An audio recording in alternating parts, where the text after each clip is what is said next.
Hello. We Oh, control hey. the stream now. If the DM can't get his audio fixed within 15 minutes, we legally win D&D. And start the countdown. Countdown's over, bitches. I figured it out. Yeah, that's right. It is I, one of the fellow students, rips off the mask, and it is your teacher all along. So, hello everybody, and welcome to tonight's newest indoor adventure in Ghosts of Saltmarsh, The Danger at Dunwater, Part 3.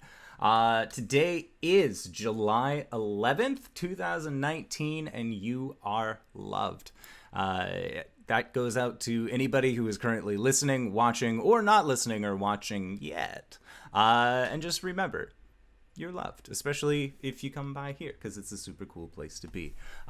We stream this Monday, Tuesday, I was going to say Wednesday, but that's not true, and Thursdays at 5:30 p.m. Pacific Standard Time, as well as 11 a.m. Pacific Standard Time on Saturdays. Those are our community days. So if you are possibly interested in joining in our Discord and going to our LFG channel, you can find ways to play. This weekend, we are currently going to be playing a game from our dear friend Lazybones. So if you are a fan of his DMing style and would like to get into a game with him and myself, feel free to contact me, and let's get you there.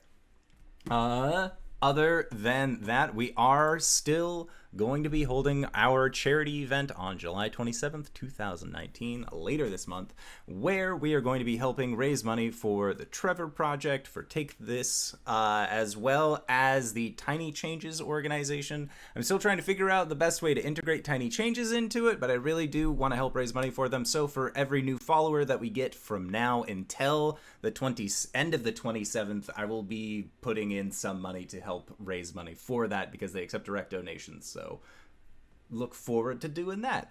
Also, we are almost at 250 subs on YouTube, which is really cool to see. So thank you to everybody for helping make that possible. Other things, that's awesome for supporting the show. And if you want to further support the show, guys, did you know we got merch? If you go to bit.ly/adventure merch, you can pick yourself up something cool, like an Indoor Adventures mug. You could also possibly get t-shirts, posters, all sorts of crazy cool stuff. So if you are interested in the show that way, you can definitely check us out there. That's it for my merch spiel. This is one of the posters that you could find in the store, as well as the one that our dear friend Cyberwolf has up on the wall. Oh, Aisha Roberts, I probably butchered your name, but thank you. $1 is going to be going towards Tiny Changes in your name. So, last we left off, or no, sorry, that's not it yet. Guys, who are you playing? Dingo, we'll start with you. I'm Dingo. I am she, her. I am playing Hish, who goes by he, him. He is a half-orc fighter.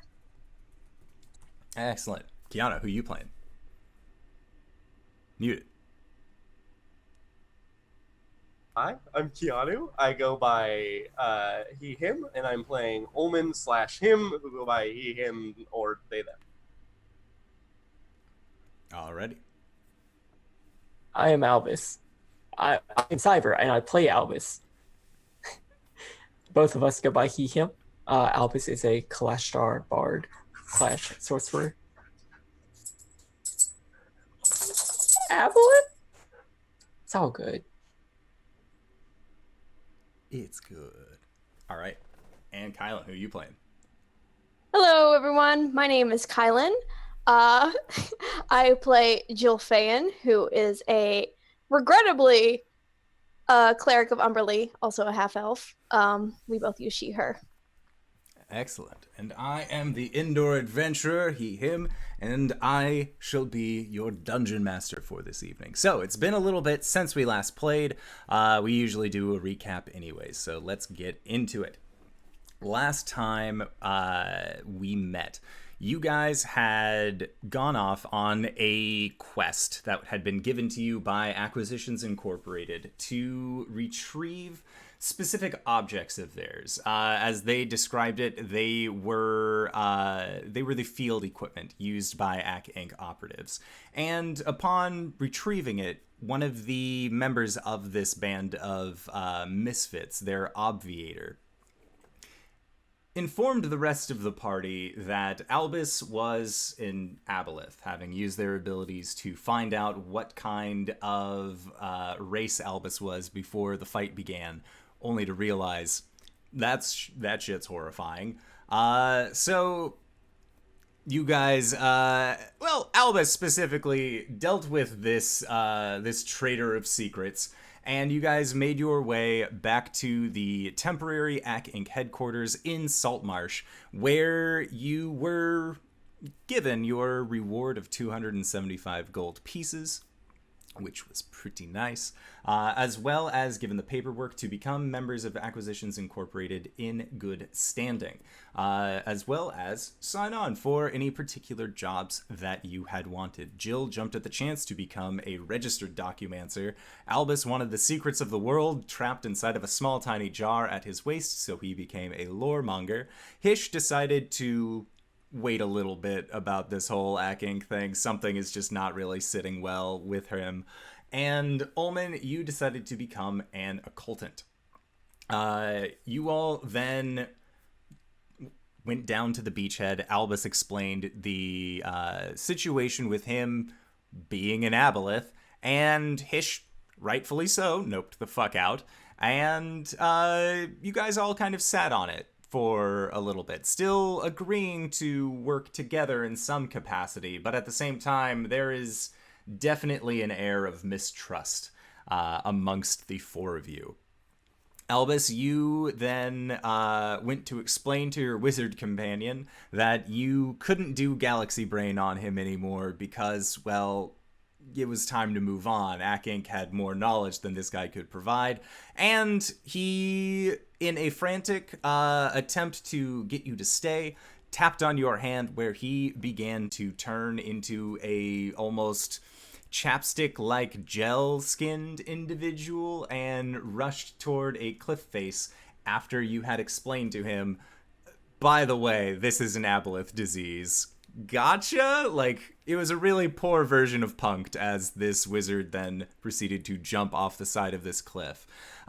Screaming the entire way. Hish, you ended up hearing this screaming man jump out with Ulman, and putting two and two together, you realized Albus was up there. So you had a small conversation with Jill, informing her about the situation as a whole. And Omen, you went and rescued Albus, finding out that, okay, bad things happened here, but that's fine. And then you proceeded to inform your party members that this was just some magical experiment that Albus was helping work on that ended up going awry. How terrible that would be. And Hish, thankfully, your suspicions were lulled. Albus was not involved directly with how this terrible thing that happened. And that was when you were all met by a member of Acquisitions Incorporated named Viari, who you have a tenuous relationship with at best. And after forcing him to pick up Ulman's coat and return it to him after Ulman dropped it on the ground next to him, you guys are making your way up to the Ak Inc. base. And as you all make your way up, the door is once again open for you all to come in.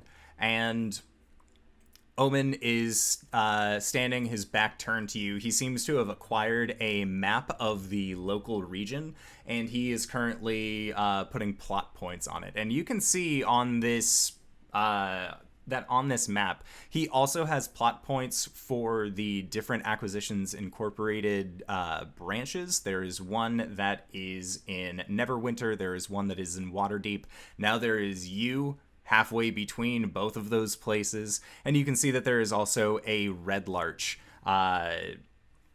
division of Acquisitions Incorporated as well, and that seems to be at the farthest reaches of the map that they currently have for you guys.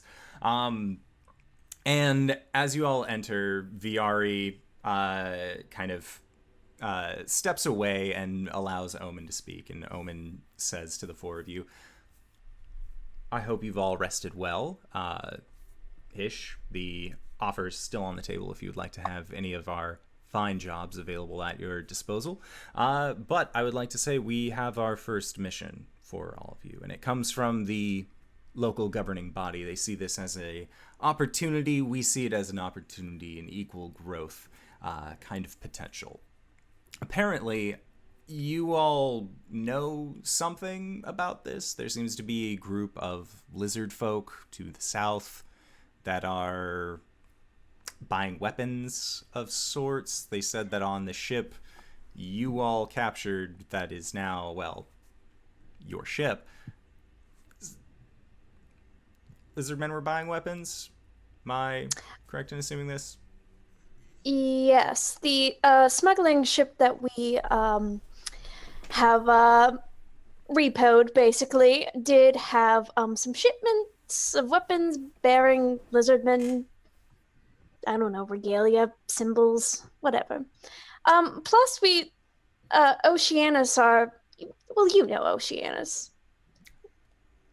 Greenskin one. Yes, Good apparently hair. Well, yes. Sorry. I'm sorry, is there a dog in here? No, Jim just barks in his sleep. And you see through an open door, Jim is currently on a bed. One of his feet is kicking, and he is barking furiously. That's okay. Yeah. Well, apparently Oceanus knows a little about this too, because his people and the lizard people don't get along. So he has a personal stake in the matter. Fair enough. We've located it's not hard to hide a tribe of village or a tribe of lizard folk. We know where they are. It's towards the mire of dead men. I was hoping that, well, I could count on all of you to actually take care of this. When you say take care of this, what exactly are you looking for? Well, the city has agreed to pay our organization a decent amount of coin, and in exchange we will basically be the adventurers for hires that you've known us as. That you would go out, see to it that this problem is taken care of. Right, that's the part I'm asking about. Is taking care of is sort of a loose, very general term. You don't have to kill them. Okay. We're doers here, Hish. You realize that, right? I realize that the only thing you're giving me is that you don't have to kill them. Shrug. But you don't have to not kill them. You just have to make them go away. Got it. Make sure that if they were buying weapons, maybe it's not to actually attack this city. Maybe it's something else. Who knows? But if they are buying it for the purposes of attacking this town, well, this town is where we operate out of now, so it would also be in your best interests to make sure that they don't turn their weapons this way. Got it. Sounds like a job we can do. And how much was the city going to pay for this job? The city was willing to pay, again, let's just say a decent amount. We're also dealing with land holdings and other things, so some of the payment that we're getting is to help set up our base of operations here. It's a mutual business agreement. But what you can get is... Sorry about this. Gone through a lot of paperwork there. It's part of being a documancer. They have agreed to 700 gold pieces should you complete this. Total. Each? Total. It's not the highest paying job. It's true. From what I understand, you all, well, made out like bandits with the last job that you had before you came here. So I am appreciative that you went from being freelancers to being contract workers. But I do suppose some of the payment is in the safety of the town we all live in. yes. I Fair imagine point, just fair both Hish and Jill are just like looking at Ulman, just like. Self-satisfaction is very valuable. Mm-hmm. Right. And speaking of satisfaction, everyone, have you all gotten a chance to look over your job descriptions? Everything suitable? I had some quick questions. That person with the lens, was that Aviator? It was. I think I want to change my job. I don't think the world is as simple as, is this good or not? I put down the abacus. Were you I just think going that- for a general good or not? I didn't think about it that deeply. We were here for 5 minutes. I think that having lots of information about a situation allows you to make better informed decisions, which is the best you're going to get. Albus just nods. Nod sagely. Omen looks you up and down. You're gonna make it big, kid. You're gonna do just fine here. I appreciate it. And then he says, I'll be taking your occultant's abacus, Viari. And Viari, you see then, having listened in on this entire conversation, goes over to the... It's more of like a chest where they keep everything, and you realize that this is like a hordes person chest. So he reaches in, pulls out a alchemist's kit, and ends up bringing it over to you, Ulman. And with a quick exchange, you are now officially the obviator for your crew rather than the occultant. Feels Speaking better of at my hip. speaking of jobs, I want the one with the bag. Hordes person, excellent Yes. choice. And then Give he me the bag. looks over at Viari, and Viari nods for a minute, and then looks over at you, Hish. I just there is a moment where your eyes connect, and he just like puts his head down, and you can just see the sigh that is coming out of his lungs as his shoulders sloop, and he goes back to the space, and ends up asking you, do you have any preference for your hordes person bag? I don't know, blue? And Omen, you hear a brief chuckle and just, no. We're not talking about colors here, although it's an option.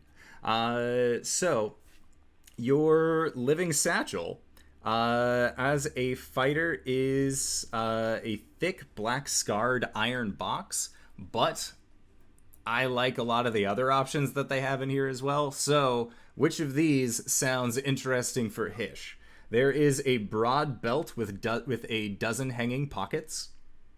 There is a loot case, a hollowed out holy tome, a metal case with fine engravings and scroll work, a fur-lined bindle, which is what you had seen the kobold hordes person that you had met use, Then there is a nondescript coin pouch, a battered leather satchel prone to spitting out multicolored sparks at the seams, a patchwork monster leather satchel with a purely decorative fanged mouth.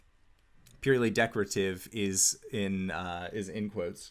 Or a pocket dimension hidden up your sleeve or inside your hat, which, for all of you who do remember, Hish does have a wizard's hat. I do? You took it from the wizard philosopher with the poison pots in our first few sessions. Oh my god, yes. I think I'm torn between wanting it to look sort of like a fanny pack and wanting it to just be able to pull things out of my sleeve. But the fanny pack is such dad energy.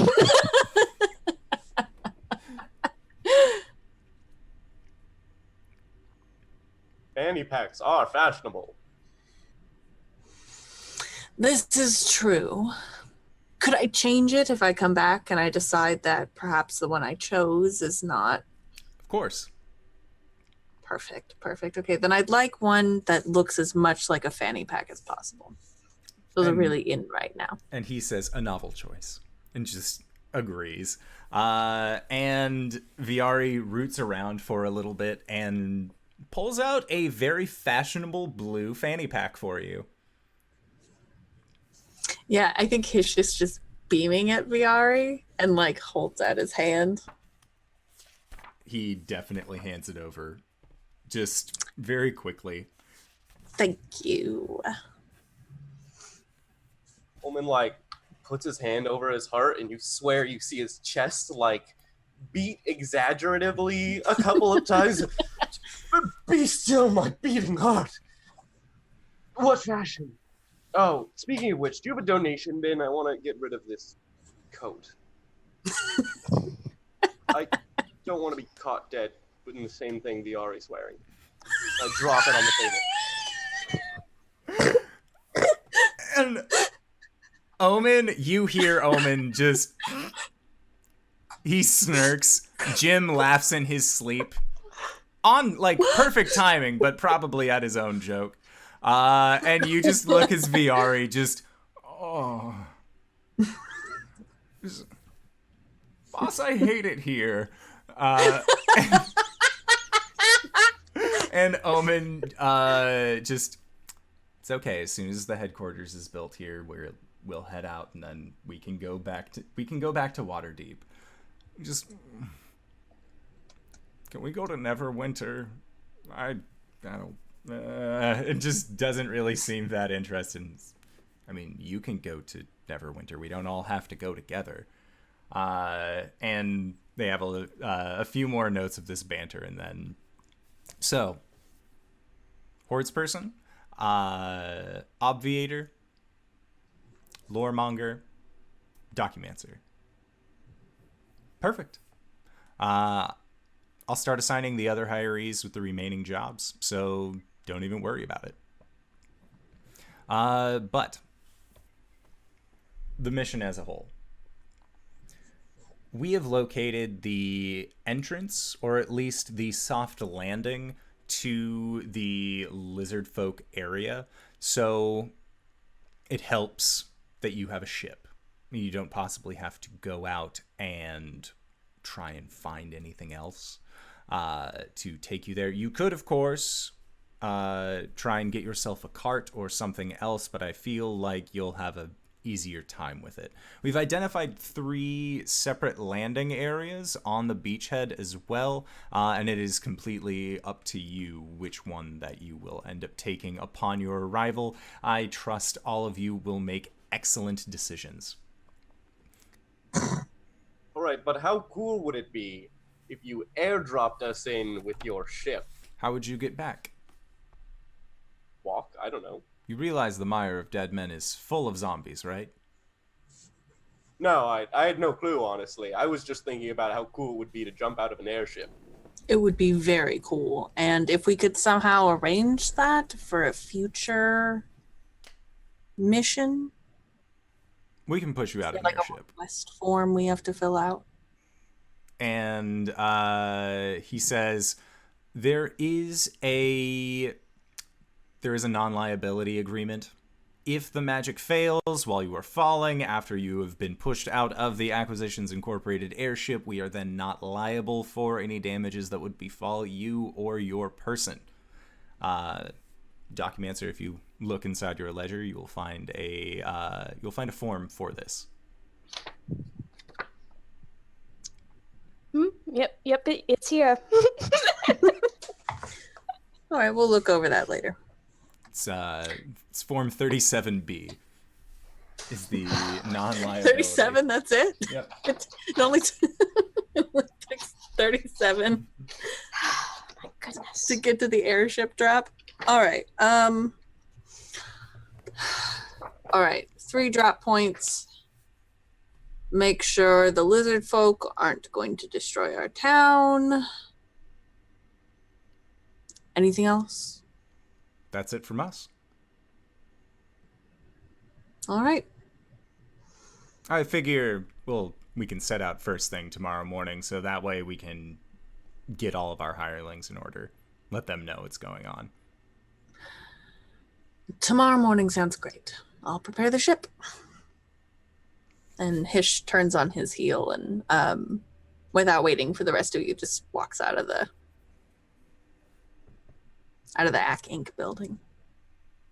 I hit him with a "Never fear, Omen Dark is here," and then I stride right out. But you can't say that as you're leaving, because technically you wouldn't be here any longer. No, Omen, no, wait, come back. And Jill will just follow out. We're leaving. Okay, and as you guys all exit the building, you hear the same "Have a magical day!" followed by the fanfare of prestidigitation. God, I want to punch it. And as you're going, Ulman, with his arms crossed, looks over at Viari, who just has this despondent look on his face and says, "I think they're going to do fine here." Just kind of nods to Viari as the door closes. And you all find yourself at the top of the jumping point. What would you like to do for the remainder of the evening? I didn't take it too far with the cloak thing, did I? I felt a little bit bad, honestly. No, it was a great touch, Ulman. You know, I don't know what you two have against the guy. I mean, look at him. He just looks like a shit. Also, he is kind of a shit. Presence just irks me. I don't know what it is. I don't really get the same vibe, but you know, I'm not going to question it any further. Yeah, I don't know what to tell you. That's all I got. I want to pick on him like a little brother. Definitely not the vibe I get. Just a man. I don't think of him as a little brother. That's just what I want to do. You know, I don't like his look. I don't like the way he looks at me. I don't like his attitude. Now, I feel like this is something it doesn't seem too far out of Hish's wheelhouse. However, it seems a little malicious for you, Omen, is why I ask. Because my friend Hish was having a good time. Honestly. 100% honestly. That's why I felt bad. Maybe I'll just not participate. I'll leave that to you, Hish. Well, I'm glad we could work through that. However, we should probably get the ship ready, or at least some of us get the ship ready. I don't mind doing some part of that. Absolutely. It's part of your contract, isn't it? Yes, I believe there's a section in there on that. Yep, I'm right. Are you going to be drawing up contracts for Omen and Albus as well, or? I mean, should they wish? Omen, Albus, do you feel like you need a contract for our little crew here? Do you have any specific contractual obligations that you need filled? Nope. Contracts kind of freak me out, honestly. I don't like that I can't understand them. Good man. All right, well, the two of you are free to help me out on the ship if you wish. If not, have a good evening. Well, I'll be there. I have a very cute son, small friend to see on the ship. Oh, you mean the alcoholic dragon? Yes. You may want to take him for a walk outside or something. I think he's getting a bit of cabin fever. Yeah, I'll do that. Albus, you coming? I will help you, yes. Good. And Hish heads to the ship. Okay. Sounds good. And when you arrive at the ship, Oceanus is currently out for a swim, just kind of stretching his legs, making sure that he's ready for the next day's journey. Having gotten word of the acceptance of this journey to investigate the Lizardmen through his secretarian stone. And when you get to the ship, you end up finding Bims laying on his back. There is a little wineskin that was uncorked and kind of left on its side, and most of the wine has kind of lapped out. And you can see that his little snoot is actually currently just kind of licking at the wine very lazily. And he's having a great time with this. And when he sees the lot of you coming onto the ship, just lays back down, like acknowledges you, but effort. Well, that's not going to come out of the wood. What's a ship without a wine stain? Aren't you supposed to smash a bottle on them anyway? Yes, but I think that's more champagne you're supposed to do that with. Not spill a wineskin on the deck. That's fine. Whole thing needs to be restained anyway.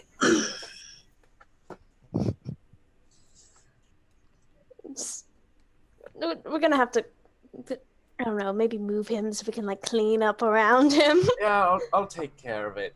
Bims, you gotta keep yourself nice when you're drinking. I pick up the bottle and I put the cork in and I put it up on the table. And I look around, realize I don't have my cloak anymore, and I'm like, does anyone have a rag? Hish opens up a barrel and pulls out rags or something, whatever's in there. Yeah, just you guys. it. Well, there is a fully stocked kitchen on this ship. Gellin I left forgot. it there. Yeah, you guys have a bunch of stuff on this ship. So I would say in the kitchen there are at least a few rags that could be used to kind of clean up around this area, or at least clean Bims. I'll go get some rags from the kitchen. I'm hungry. Is anyone else hungry? Do we have stuff down there to prepare? I can do some cooking. I think so. I haven't really gone through all the drawers and cabinets yet and barrels, but if there is, you're welcome. You're welcome to make something. I'd be more than grateful. Omen just nods and runs off to grab some rags to pull Bims into the kitchen to laze around on a chair while he does some cooking. You know what we could do for Bims? We could build like a high chair. Or actually, might be one in the shed. I could just go get it and bring it to the ship. I'll do that tomorrow. You just have a high chair? Sure do. Oh, well. Convenient. Mm-hmm. And Hish is gathering up a sail, pulling it up the stairs and pointedly not looking at you. Oh yeah, for sure. So, yeah, you guys all kind of begin sorting out things on the ship itself. Jill has taken up. Jill, did you take the first mate's room or did you take the captain's room after Hish had decided to not stay on the boat after leaving? Um, First mate's room. Okay. Sounds good. And then Oceanus would have taken. He felt like it was in poor taste to take the room that he was held captive in, but at the same time, he just felt like it was really a familiar place, and so he actually has taken up the bosun's room. Leaving the captain's quarters, the room that had all of the hanging hammocks in it, the Lizardfolk's room, as well as the captain's room, which I'm assuming that Hish is going to be taking. If no one else takes it, Hish will take it. I'm definitely in the lizard room because that's where Bim sleeps. Okay. And then Albus, are you taking a larger room? Sure. Alrighty. Sounds good. For Albus's record, the bilge has been cleared out if he would like to live in the underbelly of this ship. Absolutely. Oh Okay. my god, that's so perfect. So yeah, you have little swim spaces that you can kind of it's like a terrarium for like a turtle or something like that. Like there are little bits of land poking out, mostly water. Like it's very cozy for Albus. So yeah, you guys carry on the rest of your evening without really much issue. Jill, you managed to kind of look through the contract about Operation Airdrop, and looking through it, you realize that this is primarily a non-liability agreement. Subclause B was specifically for airships, in that the way that they typically will go about these airdrops is that they never land the ship. Instead, you are pushed out of the airship with a featherfall spell cast upon you. Yeah, I'm just going to tell them that's not going to work out. Okay. And then other than that, it seems like the rest of the form involves things like falling into large acid pits. If a extra dimensional space is stuffed into another extra dimensional space while you are around it, you are not liable for it, or Acquisitions Incorporated is not liable for any of the gear that then goes scattered across the astral plane. There just seems like there are a lot of situations where, upon signing contracts for AC Inc., does not hold them liable for any of the standard adventuring damages that may end up coming through. Go figure. All right. And then did anybody else have anything else that they would like to do for the evening? I want to pop open my whisper jar. Okay. What was anything else in it previously? What you end up getting sounds like a sugar cookie recipe. I will relay this to Ulman as he is cooking up stuff. Okay. Do I have the stuff? Can I make them? Make a survival check. Because you're also near a town. You have money. It's not unreasonable that you could find these things. 14? Yeah, you have the stuff for sugar cookies, as well as what was Ulman's plan for dinner for the crew? Depends on what we had. Ham. You guys had a lot of meat. There was a lot of hanging meats in here. There were sausages. There was indeed the large ham that was here, but you and Hish kind of had your way with it the first couple of days that you guys, or the first night, really, that you guys were on this ship. I think he notes the sausages, so he preps some cabbage and puts that in like a jar with vinegar for a later date. And then like whips up a stew. Okay. So a nice hearty stew is made along with a dessert of quite delicious sugar cookies, to be honest. And as you guys are, do you enjoy your meals together? Do you end up just kind of like taking a bowl and then going back to doing your own thing? What is just basic crew life like? I think Hish would definitely, if there's a table somewhere near or in the kitchen or somewhere, I think Hish would sit down with everybody. Yeah. Yeah, I'd sit at the main table. Oh yeah, I think Jill would want to go back to her room or something, but I think Hish would have been like, nope. You signed the contract. You're part of the crew now. Crew eats together. You know, there wasn't anything specific about that in there, but I suppose. I'll write it in later. That's how contracts work, right? No.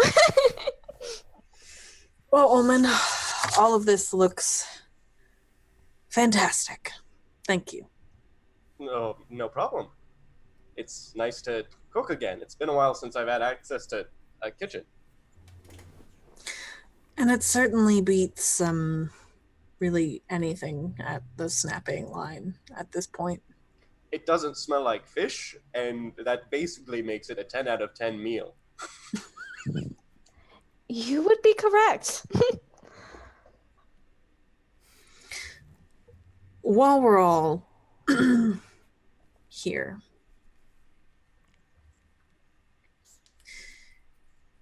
I just I wanted to apologize for being so standoffish and I guess anxious lately. Albus, no offense, but what I saw of you sort of put me on edge, mostly because I don't understand it. I understand that reaction. Part of why I wanted to keep that to myself. Understandable. But I'd like to move past that. But I'm going to need to know if there's any... I don't know anything about Aboleth, so I'm putting my trust in you that if there's some sort of danger or something that we need to look out for,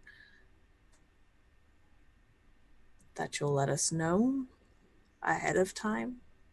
Of course. He just dead face. Inside check. For sure. I would also like to do an insight check. Go for Eating it. some cabbage, staring. That's just a 13. 14. Andor, what do I roll? I don't know Are if you- I'm being deceptive or not. Persuasion. 22. Yeah, he seems like he would let you know. I'm just gonna keep eating my cabbage. All right. Well, then from your silence, I'm going to assume that there's nothing we need to keep an eye out for immediately. No, not that I can remember. All right, moving on. Are there anybody have any ideas about how we want to handle this whole lizard situation? I hope we could talk to them if they'll talk to us. Maybe hear out what they're doing if they'll tell us. Omen did say to take care of it, but I'm assuming that does not mean that you would like to murder them. Is that correct? I would first like to confirm that they are going to attack the town, if possible. And if they're not, or what their goal is, and if they aren't, then we can reevaluate. Well, How we will deal with that. Oceanus had a feeling that they may be trying to attack his people, so I think he may have some strong opinions on the matter. Why don't we ask Oceanus? I think he's out swimming in the nude. Yes. Oh, he does that, doesn't he? Oh, I should Well, go I yell at mean- him for dinner. I'll be right back. Yeah, Hish nods. And I run out to the top of the ship. just yell for it. Make Ring Yeah, the little I- dinner yeah. bell. Soup's If on! nobody's around, my hand turns into a bell, and I just dinner. Where did he get a bell from? Gonna be a town nuisance soon. Pretty good. I like where this is going. So yeah, Oceanus definitely hears this. And you hear a dolphin-like chitter as his head pops up out of the waves. Maybe about like 150 feet from where you are. Just Friend Omen! What is it, good sir? And he's just kind of floating in the water. There's dinner on if you want some. What are you having? I made stew and sugar cookies. Ooh! And at that, you see just like he kind of like splashes down into the waves, and you just watch as he fish swims towards the boat. And you see he plunges down and then just shoots upward out of the water. And he, in one fell motion, just up out of the water and then onto the boat. He is not wearing any pants. He has his hands on his hips. Everything is visible. And he says... Adore him. He says... It's exhilarating, isn't it? Being out on the open ocean? Feeling water covering your entire person. Well, haven't experienced much of it. I did leap off that cliff, which was pretty cool. Is it safe? I mean, you said you leaped off of it. I was fine. I think there's a specific point that you leap off of. Anyway, if you want to get dried off, Yes. perhaps I'll make sure to more put on a covered shirt. for public And assembly. and he ends up going into his room to get prepared for dinner. And when he does show up, he is wearing like a long shirt, very tiny pants. Like the shirt is longer than the pants are, so it just looks like he's not really wearing anything. And he's just starts munching into this stew, just very much enjoying himself. Oceanus, it's good to have you at the table. It's honestly good to eat amongst friends. Normally, I mean, Jill, you and I are friends, but it's normally just us for dinner. Not really. It's more of Jill and her paperwork and I sit in the same room. I just don't like eating alone. That's true. Yes, I'd like to do meals like this more often when we can. As your secretariat, just- I shall write it down into our ledgers. Excellent. And let's do twice a week. Twice weekly. Well, Just I team- mean, I'll be here every day, but you know. Team food or team dinner? Is this a lunch, a breakfast specific thing? Let's do a dinner. Twice weekly. Team dinner. And he's beaming while he writes it down. Oh, You can Oceanus. see that he has a novelty pen, with the pen head being a small Jim Dark Magic that he pushes down and writes everything out on.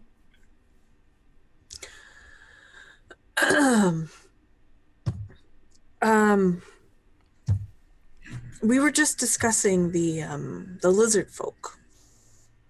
And he tenses up, and it looks like his pen's almost about to snap in his hands, and he just... What about them? Relax. What have they We're- done? Nothing. We're just discussing what to do about them. We've been assigned a job, I'm sure you know, but we've been assigned a job to take care of them. Oh, yes. It came directly from Omen himself. Didn't even go through certainty from Omen. Yes, it was very thrilling. But I'm wondering if you have any insight as to what the Lizardfolk are doing. As far as I know, they're gathering forces. For what, I can't say. I have no idea. I just know that... Are you familiar with bugbears? Yes. Just like elves. What? What would you say, Elvis? Are we familiar with bugbears? Like, how much? They're pretty common throughout the Forgotten Realms. Most goblinoid races have been encountered at least a handful of times, especially from closer to the north where both you and Ulman are from. And he says, yes, there are... They aren't necessarily bugbears. They're more of like an aquatic variant. But they stem from the same place, just like we sea elves are almost the same as other elves. But we just more adapted to underwater. So they're water bears. Well, no, Or are they sea bears? they're closer to a sea bear. They are called... a really long name that I always forget because Oceanus does not have the points in the brain power. They are called... No, that's not it. Coalinth. Sea bear, got it. Do they share a language with us? Lizardfolk are large enough that they probably speak common. Might have a way of communicating with them. Otherwise... Assume we were with the trading. And you remember that the Lizardfolk that you had met had actually spoken to you in very broken common. Do any of you speak Draconic? Nope. Yo. All right. Well, that was the other shot that you had of being able to communicate with them directly. But I may be able to communicate either way. oh yes, yes, I remember. You're able to communicate with all of us. Well, through your brain. It's much easier. So There's... our mission was to verify that they weren't going to attack Saltmarsh. What do we do if they aren't? Well, it would really depend. Who are they? If their mission wasn't to attack Saltmarsh, and it was to attack my home, I would hope that you would help defend it. Just out of a courtesy to me, if anything. Are there any other settlements in the area that they would want to attack that we would be more inclined to help out with? They might be going to Waterdeep in the south, but they would have to be surmounting quite a force to be able to go up against them. That's fine. I'm just thinking, don't we also have the weapons that were being smuggled on this ship? No, those weapons had been taken by Gellin, and then you guys were given more money because of it. Cool. Never mind. Thank you for the raid, nerdy northerners. But yes, you do not currently have any of those weapons. They were all taken by the city. You know, I sort of like the maneuver that we did to get the ship, sending in Ulman first in disguise. finding out what's going on, and then if needed, we can come and provide backup. Can you look like a lizard folk? Well, have to see one, but You With a definitely telescope, have. yeah. The We've three killed that some. were on the ship. Oh, right. Bims's former owners, friends, at least. we could manage that. Okay, well, that's an option, certainly. And if we send Albus with you to be able to communicate, and if things go south, maybe does this ship have cannons? No. This is a merchant vessel. There is no smoke powder here. Boo. I'm gonna have to That's see a about shame. getting some upgrades on this ship. Anyway, we could swoop in. We can all fight together if things go super south. I'm vaguely worried for Albus's safety being on the front lines of this plan. Well, I mean, he's a big fish thing. Isn't he, like, all powerful and stuff? Have you seen this man? And I reach over and I grab Albus's, like, sleeve and pull it up and, like, wiggle his arm limply and put it down. Oh, you don't have to dangle him like that. A little bit of seawater comes off because he was swimming in the bilge earlier. Mhm. You smell like the bilge. That's okay. We have rooms. Yes, I am aware that I am not the most formidable of us. I sort of thought that was just, after what I saw, kind of a whole, ruse, but Oh no, that's not a ruse at all. I'm very weak. I am his hired bodyguard, for real. Wait, hold on. What do you mean he's a giant fish person? Hish. Albus, I'm sorry.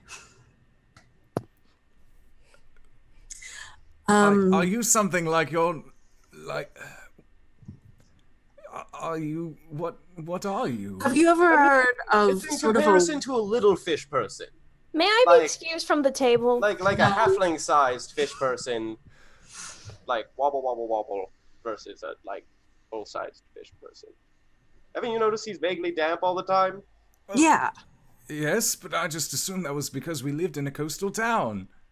I'd Well, seen him no, go it's- off into the water on occasion. Albus is staring at everybody because he does not know what to do in this moment. Oceanus, Albus has sort of a we'll call it well, it's difficult to explain, but it's kind of like being a werefish, totally harmless. Weresharks are nothing to jest about. No, But he's not a not shark. he's not a That's shark. very true. You don't want to joke about weresharks. Well, good thing we're not joking, and good thing that he's not a wereshark. Well, what kind of werefish are you? A Barracuda. sunfish. Barracuda, that's what I meant. Well, then why has he been swimming in the freshwater? Or in the saltwater? Barracudas are freshwater fish. I don't think it matters as a werefish. Can Oceanus make a wisdom save, please?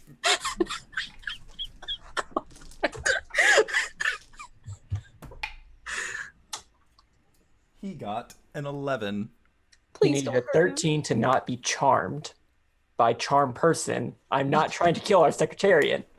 Okay. It is charmed by us until the spell ends after 1 hour, or any of our companions do anything harmful to it. It regards me as a friendly acquaintance no matter what I say. At the end of this, he will know that he has been charmed by me. So, telepathically, I will tell Oceanus everything. And you just hear, wow, that really sucks. I'm sorry you lost your memory. And then I will say out loud, now, you're acting very calm because I have forced you to stay this way. Whenever I release this spell, are you going to have any negative feelings about this? I actually need to check something real quick. Because he is an elf. And elves typically have a defense against charm effects. That's true. So I need to check this real quick. Oh, God. I believe this crew dinner has gone on long enough, and I would like to be excused. Well, you're not excused, Jill. Okay. And Hish is giving you, like, the please don't leave eyes. I can't do anything to help in this situation. I am the least charming person. Moral support. Stay for moral support. I'm taking another cookie. I'm stress eating. So, Endor, at the end of this, would Albus be able to like make a persuasion check to make sure that Oceanus doesn't kill him? Yes, he does have advantage on the save. So, Okay. there is a chance that he could still fail again. He do. You're fine. Okay. Why would you charm me? Well, friends, aren't we? I would like to think that we are, but some people don't take kindly to this news. No. Honestly, I don't really know how I'm going to feel about it after this whole thing. I immediately release the spell. And as you release it, he just sort of looks at you wide-eyed. So twice weekly? Good dinner? Thank you, Ulman. I am going to go for another swim. Insight check. Do this. Just how you feeling, buddy? Can I make an obviating insight check on him? Also gonna make an insight check. I'll say yes. That's another 13. It's a 15 for Hish. Natural 1 for Albus. Only a 7. So Albus and Ulman, the both of you are like Albus or Ulman. You're kind of like, oh, he seems. He didn't even finish all of his food. That's kind of weird. Albus, you are oblivious to this. You think he wants to go for a swim. That is what brings him joy, clearly. So why wouldn't he go and do more of that joyous thing? Jill and Hish, the two of you think that he might be going out for a pack of smokes right now. Never to return, or just needs a moment? You're not really sure. He seems very perturbed by the information that he just gained. And is Hish, definitely standing up, making his way out onto the deck of the ship. Hish stands up and goes, everybody's excused, and Thank God. Guess he's that's gonna no follow. after dinner song, but that's all right. I was feeling tired anyway. I'm I'll just taking a cookie clean to up. go. Hish turns around. Can you pack a couple to go for me too? And is rushing up to catch up with. Be in your Oceanus. office. Thank you. And you just hear, "Ooh, ooh, ooh." And when you see Oceanus, he's just taking these deep breaths, wide-eyed. And he looks behind him very, very quickly and with eyes full of danger and concern. And then realizing it's you, Hish, just... You all know what he is. And you're okay with it. I'll admit that I don't understand what he is. My reaction when I saw it was much like yours, Oceanus. I think they're a little different. Because I know what he is. That phrase means something to me. It means something to my people. This is bad. This is terrifying. And you're just okay I'll with admit it. he was kind of ugly in that form, but I didn't think that, comparatively to like his current form. Looks have nothing to do with it. If anything,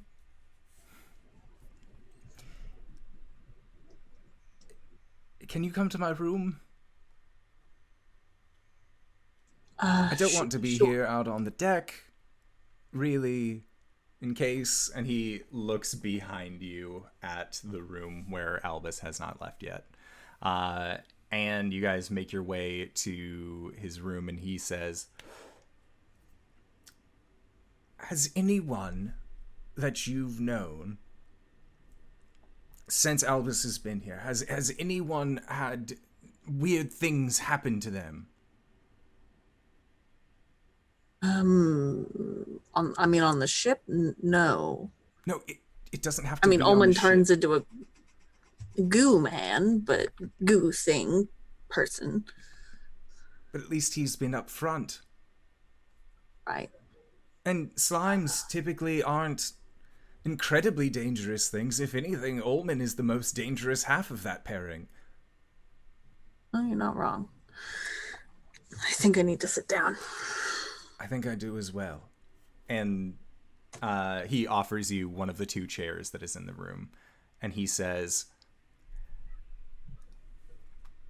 there are civilizations, lost civilizations under the waves, old kingdoms, ancient places, where aboliths are regarded as gods. And they were not kind. They were not caring.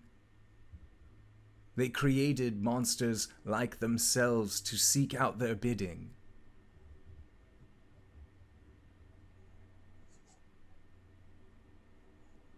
Has anything happened to anyone in town? Someone just jumped off the jumping point earlier today. It was not the jumping point, and that's what made it weird. Was that the jumping point's the safe one? This guy just ran to a cliff edge. Right. Sorry, Yeah. the cliff edge. No problem. He, it was kind of weird. He kind of looked like he was covered in not really goo, but like petroleum jelly. And at that, you see Oceanus's typically kind of green-skinned face go a very pale white. And he just says,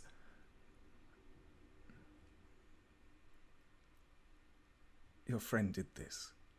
The one you call your friend. He said he didn't. He said he didn't have anything to do with it. He said it was an experiment gone wrong with his wizard friend. That's what aboliths want. They want you to believe them. But Ulman said it himself, too. Ulman wouldn't lie. Ulman wouldn't lie. Did Omen and Albus come together? Have they known each other from before this?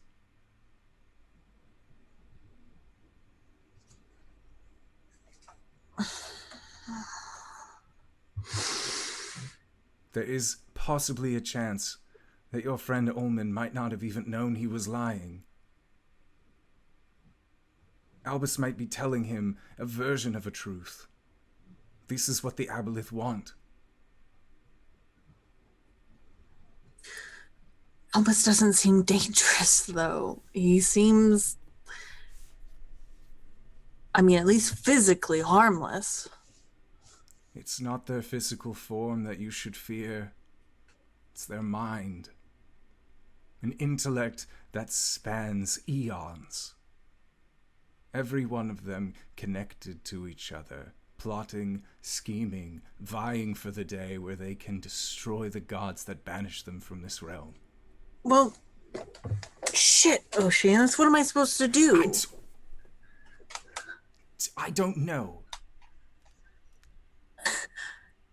I'll admit, he's really good at helping us get these jobs done. And on the one hand, I'm gonna level with you. I have a kid at home, and I can't be bringing an aboleth around but I also can't not be bringing money home.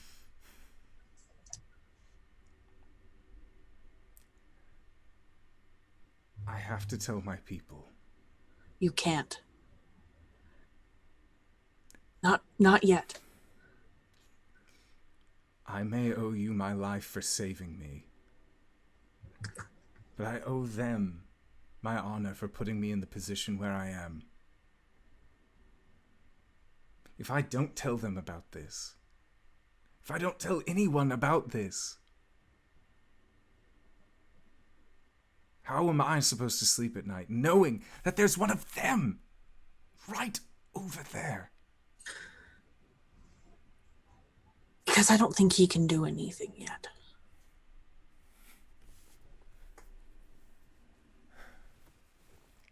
I saw the way that he fought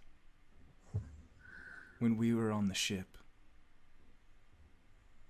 I didn't think anything of it. I thought it was just magic.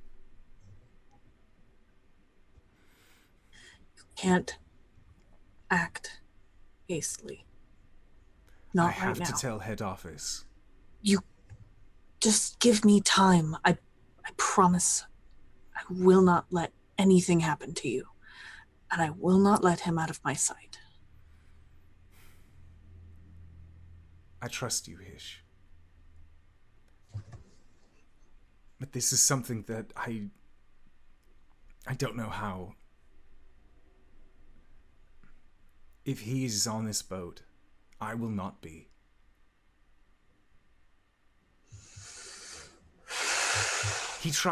He magically influenced me to believe it was okay. He was scared of your reaction. Was he? Do you know if it can even feel fear? I don't. I'm completely lost right now.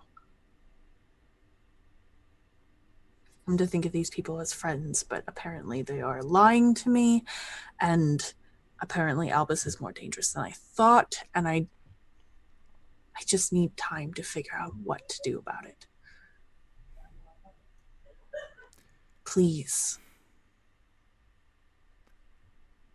Tonight I sleep beneath the waves. I will join you on the excursion tomorrow. But I have to get away from him. I have to leave his influence. If there is any here.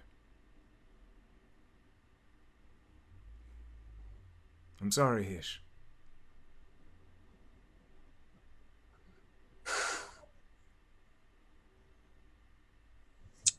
I'm sorry too. And he opens up one of the portholes, and much in the same way that you guys had climbed into the ship to begin with, Oceanus then hops out into the ocean. Yeah, I think Hish watches him go and sits for probably 30 minutes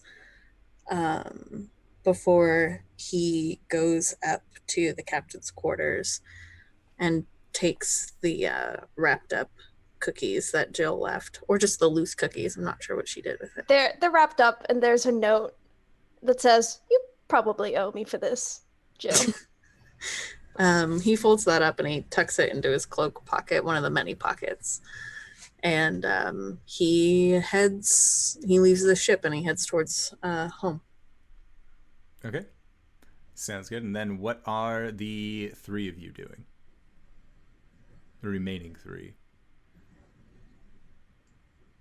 I think in Hish's absence, Jill is going to do more of the ship preparation type stuff. Like earlier she was doing paperwork, but I think she's gonna go do knots and I don't know, kind of be near the wheel and stuff and kind of mess with it and just be like, oh, old times.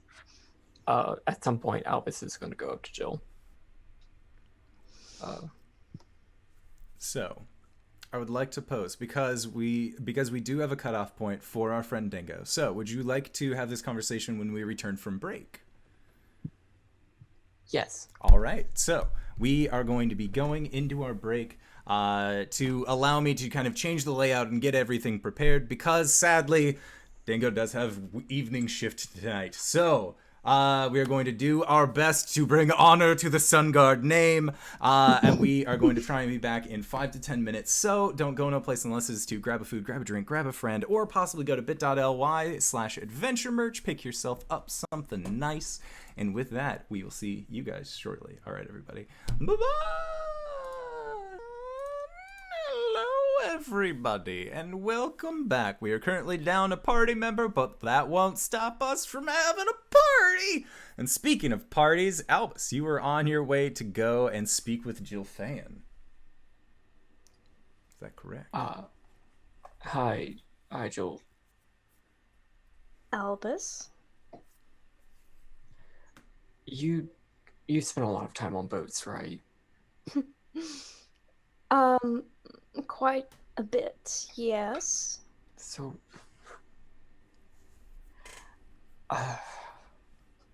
I'm sort of having trouble figuring out my place in all of this. Like, what sort of jobs do people normally have on these sorts of voyages? Like, I know you have your very important standing around looking pretty job. Well, no, see, not on this ship. I specifically wrote up a contract to where I would have more duties. Thank you. But there is more that people do. I mean, it depends. Do you want to know about everything? Are you interested in a certain type of position? I don't mind telling you about what there is to do on ships, but I'd more like your opinion on what I should be doing here. well, what would you say your skills are? Just blank silence.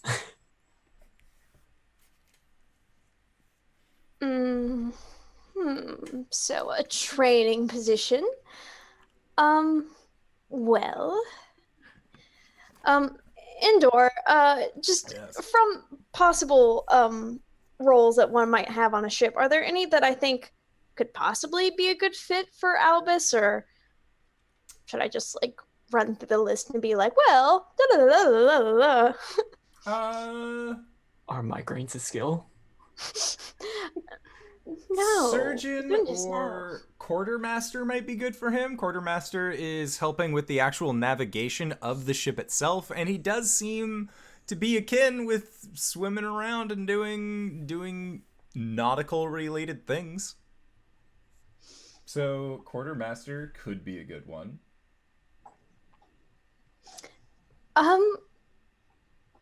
Well, if you're interested in navigation, quartermaster could be a good fit. All right.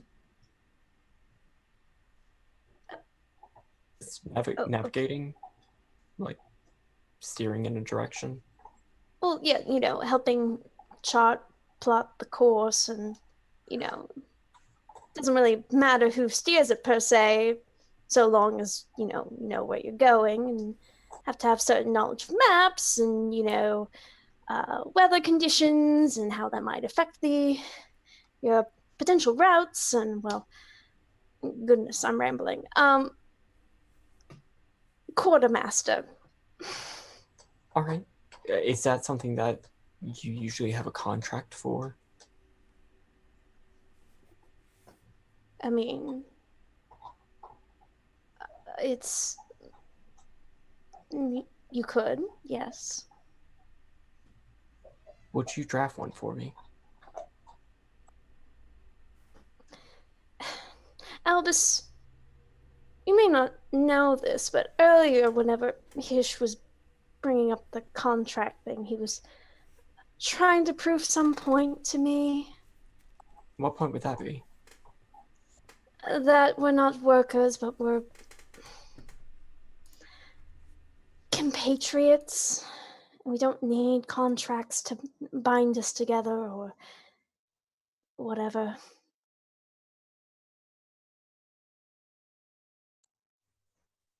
Okay.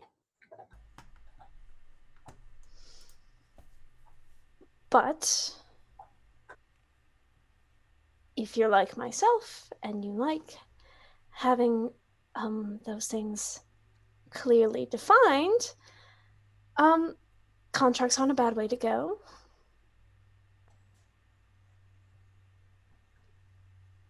Do you think it would make Hish happy if we had contracts? Or would it be better if we just didn't and assumed those roles?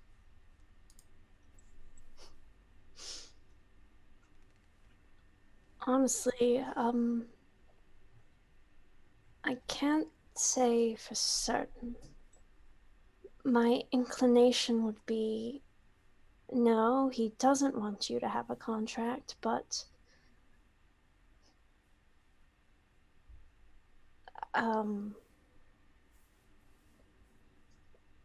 given circumstances,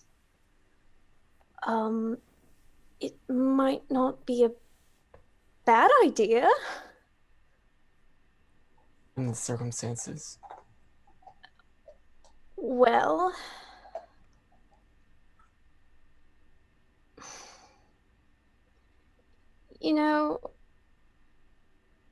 no one's really sure what you are, Albus.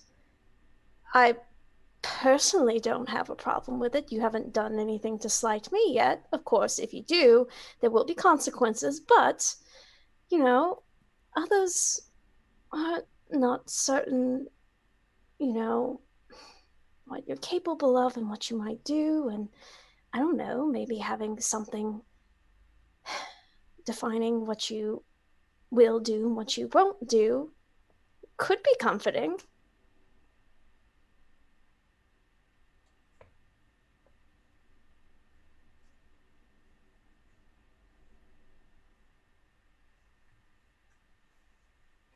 He's thinking a lot about this. I probably said more than I'm trying to work on being more tactful. But I'm not really the best at it. I'm sorry. Well, I'll give you some time to think about it then. I'm not really sure what to do here.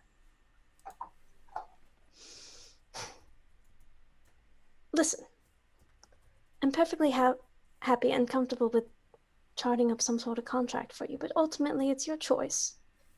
And, you can tell me what you would want to put in it.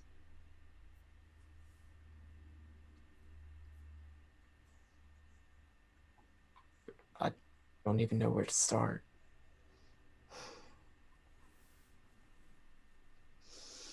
Okay, well, clearly outline rules for, what your duties would be as a quartermaster should you decide to take that role. Of course, I can train you in how to do some of that. I have some experience. And, perhaps some other clauses like I don't know, a no friendly fire type thing. Not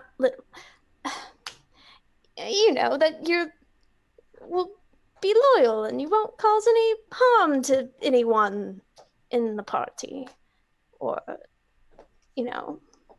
might Right. make people comfortable. Okay. Can you draft that? And just with a the quill comes out, and then also from the documancy tube, just like a sheet of paper, and just be like, yes, I can. And Okay. yeah, not even leaving the deck. She's just gonna like sit down like cross-legged and just scribble away. Documenting montage. We're gonna need a montage. And as you are creating this document for Albus, Jill, you actually notice that on your Documancy satchel had been the Ack Inc. logo and then what looked to be like two kind of tastefully decorated dark black feathers. And as you are crafting this document, you actually see that there is what looks almost to be a kind of magical essence that seems to be coming off of the pages as you write them. And the feathers that are on your bag begin steadily turning more of like a deep blue color. Well, that's interesting. Yeah, she'll kind of like finish things up and like wipe away like ink. Just be like, oh god, like cut on the gloves. Anyway, here. And he will sign something.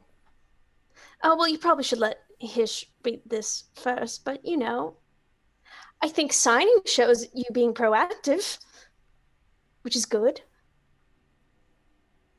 Right. I believe.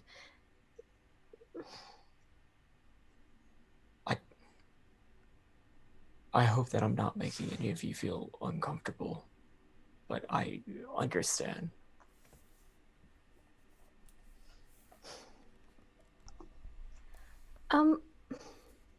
Let me ask you a bit of a personal question, if you'll allow me. Go on.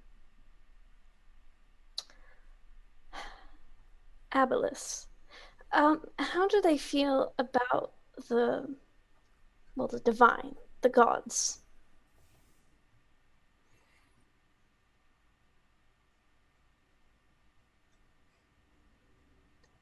How much of that do I remember?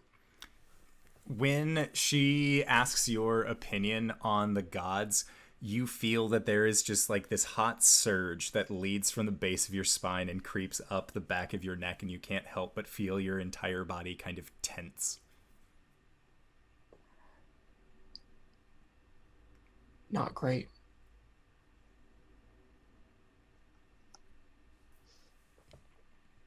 And Not great so, at all. hypothetically speaking, of course, if an aboleth were to gain a large amount of power, what would they wish to do with that?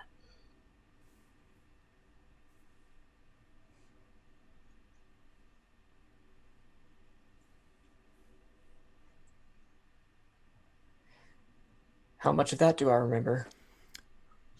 That is also partially foggy, but you have your own ideas of what you believe you would do if you had this ultimate god power. You have a pretty basic understanding, especially after the taste that you got of it while in Leflung.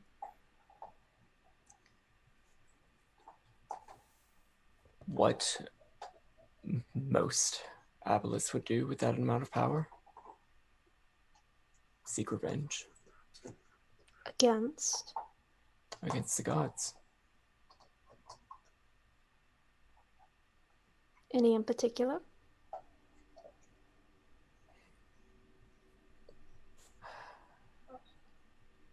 I don't remember much. I'm sure everyone has their own particular beef, their own scores that they wish to settle.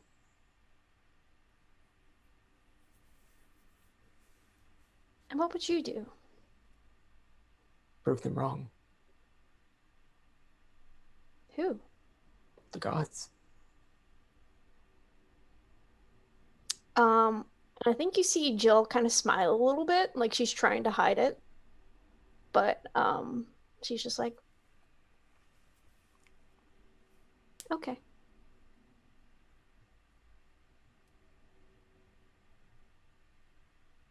That's all.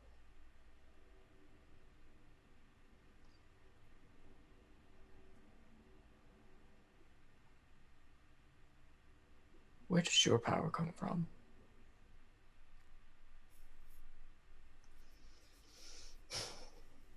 Some of it was granted to me. Other parts of it, I'm not entirely sure. I think they were always mine, but I don't know the origin.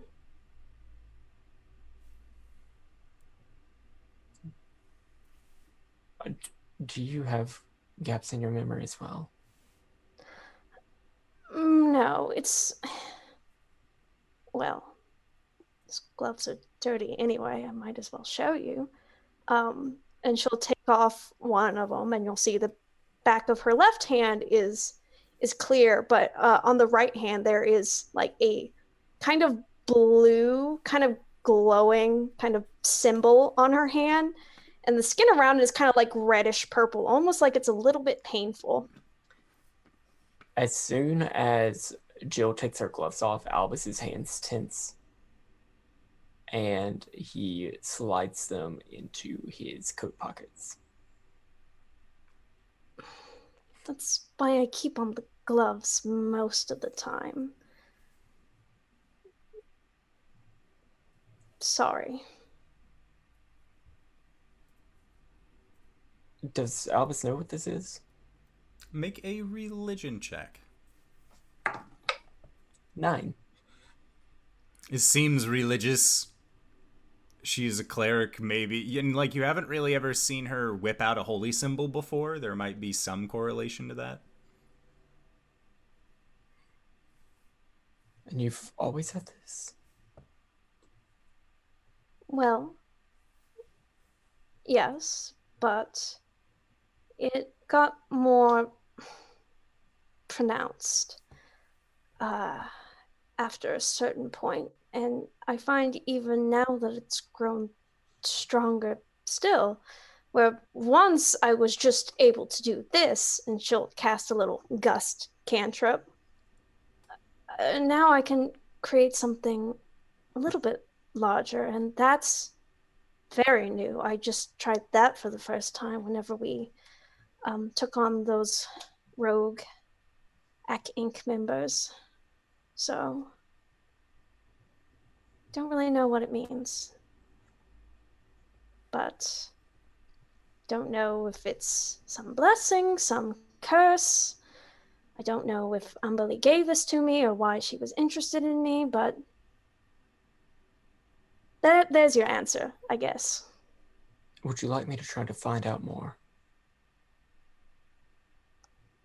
Well, I certainly couldn't say no to that. What do you want in return? Nothing?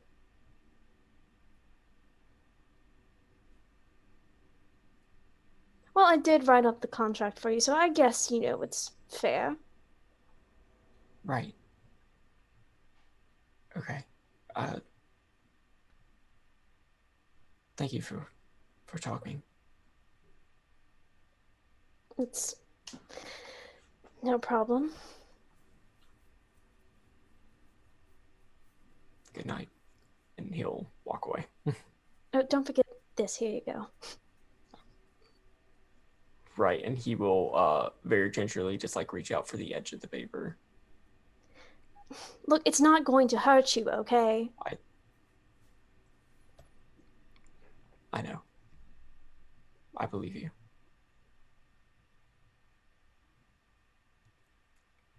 Okay. All right. She's just gonna... Yeah. And Ulman, what have you been up to? I've been assuming that you were like, well, everybody left their dirty dishes. And I've just kind of been on dish duty during these other side conversations. Yeah, so I think I take care of dishes pretty quickly, and then I wanted to... How late is it? At this point, it is the mid-evening. It's not yet gotten so late that you can't really go out and do anything else. But it is still dark out. The moon is pretty fairly high in the sky. Is the store still open? The general store? Yes, that we could go to? the faithful quartermaster is indeed still open. Cool. Then after I'm done cleaning up the dishes, I think I would stop outside at Albus. Do we even have any money, Albus? I know we put a bunch down on that item. We don't have anything, do we? How much do gloves cost? I'll say gloves will cost a total of 1 silver. Sweet, I've got that. Okay, cool. I'm going to the store. Okay. So yeah, you managed to pick up a set of pretty decent leather gloves, actually, for a silver piece. Cool. And then I would go look in the bilge for Albus, I guess. Yeah, that's where he is. He's just like leaning up against the side, the like side of the wall. I think my head like pops like just straight down and like scans like, ah, there you are. Hi.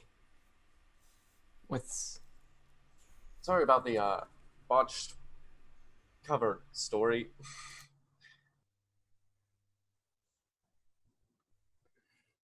I fine? need to. He would have found out eventually, I'm sure. Yeah, but I need to get together a good cover story that I can recite believably. I'm not gonna force you all to lie for me. I am not lying for you. I understand how some people might react to you, what you are.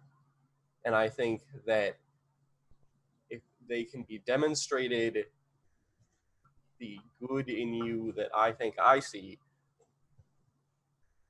before they learn the news, it might balance a little better.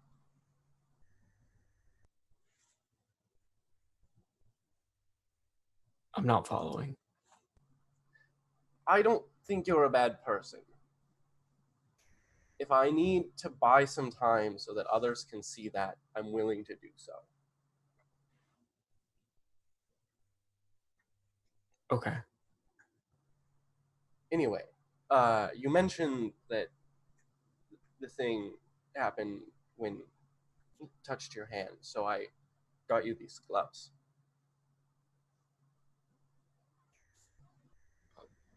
Thank you. We can't really do anything about people touching your face, but hands are more accident prone. And Albus will like mage hand across the room. The mage hand looks different now. It is now a tentacle. It is now an Albus tentacle, but it'll just like reach around and grab the gloves. I like the tentacle. It's Albert. He seems a little bit confused. Right. Like this isn't a new thing for him. I always wondered what my magic would look like if I could cast anything.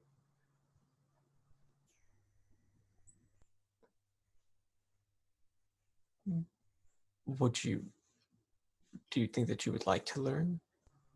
I have the headspace for it, but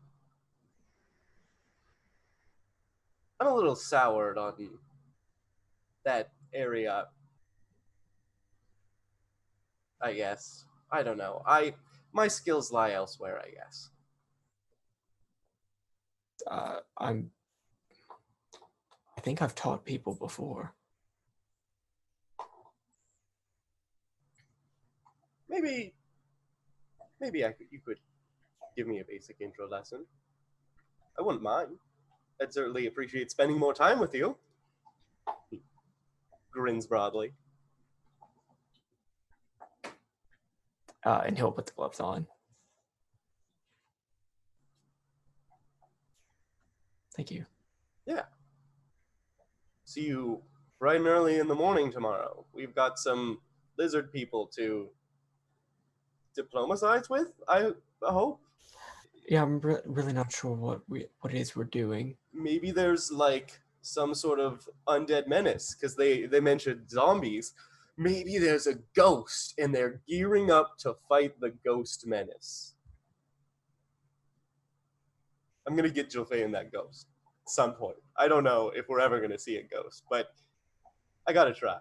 I'm sure we'll find one soon.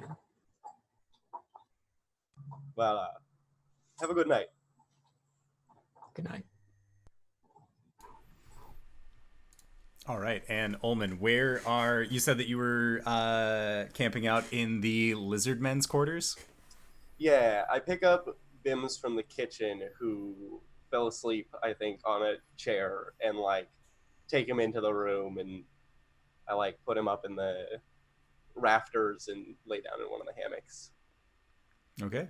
Yeah, so as you all are coming around and kind of finding yourselves going to sleep, Ulman, as the rocking of the ship kind of lulls you into a sense of sleep, you feel like you're being pulled somewhere, and you don't necessarily know why. It feels almost like Ham is being drawn more so than it is you. Mostly it's sort of in the same way as when you see something that you really like, or in the same way where you originally jumped off the jumping point, where it's much more Ham wanting to do this necessarily than Ulman. You feel your body starting to want to try and move these more humanoid parts on its own, while still like trying to maintain you as a sense of sleep. Great. I'm happy for it. And as you kind of stay in this knife stasis, Ham plants both feet onto the ground, stands up, kind of turns around towards Bims. And you can experience all of this. You were feeling it, but it seems like Ham is actually kind of moving in your body at this point. And you go out onto the deck, and at this point it is around midnight, and you can hear the waves crashing off towards the breaking waves, both at the jumping point as well as at the area where you saw that the man had jumped earlier and lost his life. And you continue walking, or at least you feel yourself walking into town, and you can still see that there are people kind of milling about. Some recognize you and wave, and Ham just waves back at them. A much looser, but with the same amount of bravado that you normally deliver. And you look up towards the jumping point where the Ak Inc. base is, and you can feel yourself kind of shake your head. No, not that one. And then you actually begin going over towards where you had saw the man jump previously. And Ham, in your body, approaches the edge of the cliff and sits there and just kind of stands and rocks his feet back and forth a little bit. And you see a hand extend out, and a small rock just sort of forms in your hand and then falls. And you watch it fall and continue falling until eventually it splashes into the waves. And is at that point that Ham turns around, takes a few steps behind, seeming to be walking away from this situation. And then with a quick heel turn, you feel your body rushing towards the edge of the cliff. Do you try and stop Ham at all? let's go, boy. Okay. So, I say, Kill the man! as he is heel turning, I'm like, oh, let's go. This is gonna hurt though. I promise. okay.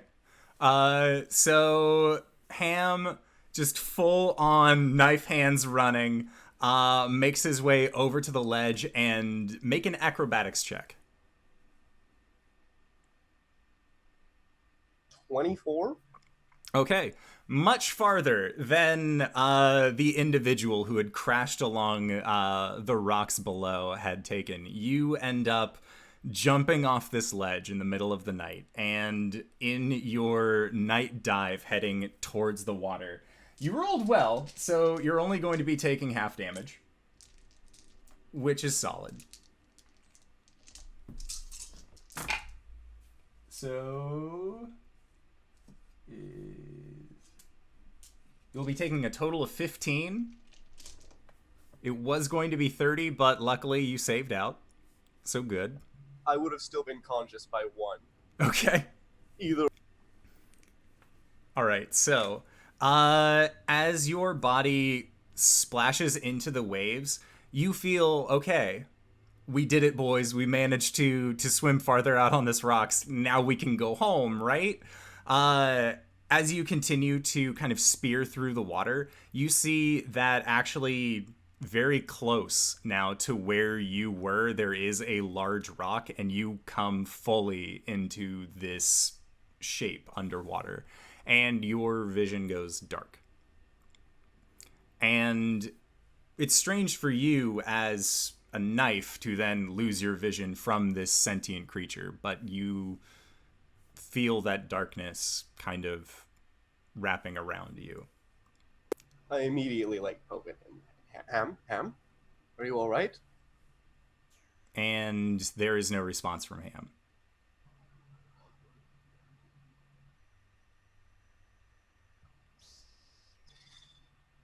Oh. I just have to wait.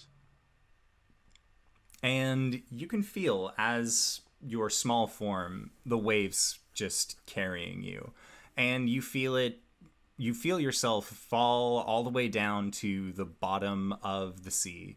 And then that is when these waves just kind of begin to carry you. And again, you don't have vision. You don't have a means of actually knowing how this is happening or where this is leading to. And in the darkness, eventually you feel something. And it's a familiar feeling. It's the feeling of sand underneath your fingers. And this isn't Ham's fingers. These are your fingers. And as you are laying there feeling the sand underneath your fingers, you can also feel wind washing over you. And as you look up, you can see that there is rain now splattering against your face. And the sky is dark. It is full of these deep rolling clouds, and you can hear thunder cracking off in the distance. And as your vision focuses, you see standing before you, kind of off towards the waves looking out, there is a woman. And she has very, very dark hair, almost black, but you can see that it almost shines with a bluish greenish color. And she is wearing these very dark blue-green robes that have very vibrant trim along them. They almost look similar to the style of clothing that you've seen Jilfa'en wear. And this figure looking out at the waves says, "You're really going to do it, aren't you?" Do what? And she looks over towards you. And you just see that in the space where her eyes are, it looks completely normal, except that the pupils themselves are just, again, this same vibrant bluish green color that looks like they are beyond depth. It is like looking into the bottom of a clear lake where it looks like the bottom is just within hand's reach, but you know that it's really dozens of feet down. Wow, Your eyes are really gorgeous. And she squints her eyes and looks at you. Are you not afraid? I'm not entirely sure what's going on. I haven't looked this way in a long time. And she kind of looks you up and down. And what does she see?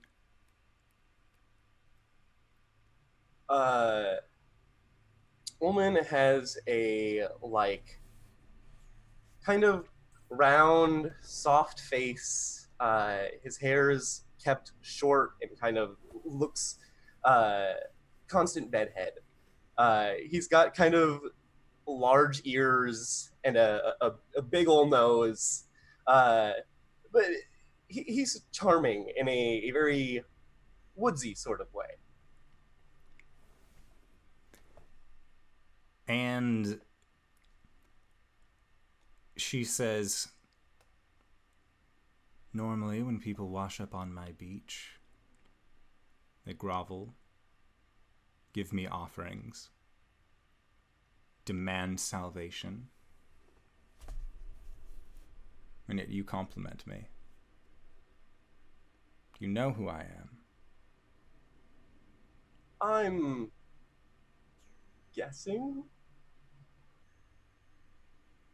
Assuming? You're Umberly, no? And at that, you see the hint of a smile cross on her face for just a moment, and as it does, lightning actually strikes between the two of you. And you are blinded for just a brief minute, and when you look back, you again just see this woman. But she has a trident in her hands now, and you can see that there is just what looks to be a massive wave coming up from behind her. I am the queen. Then I am honored to be in your presence. Your kingdom is beautiful. And you watch as this wave is just coming closer and closer. I watch. And she points her trident towards you and says, beg for my forgiveness and I'll let you go.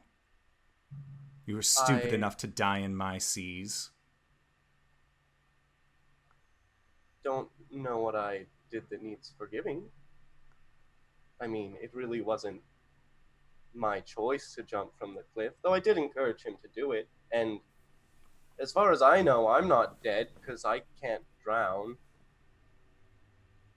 You would be lost, swept beneath the sand, a treasure to crustaceans only. Then what would you do?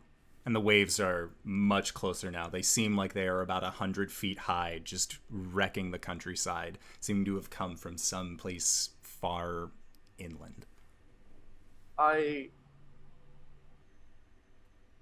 Well, the thought of not having a body again terrifies me. I don't actually think what you say is true. I think my friends would look for me. And, well, I don't know.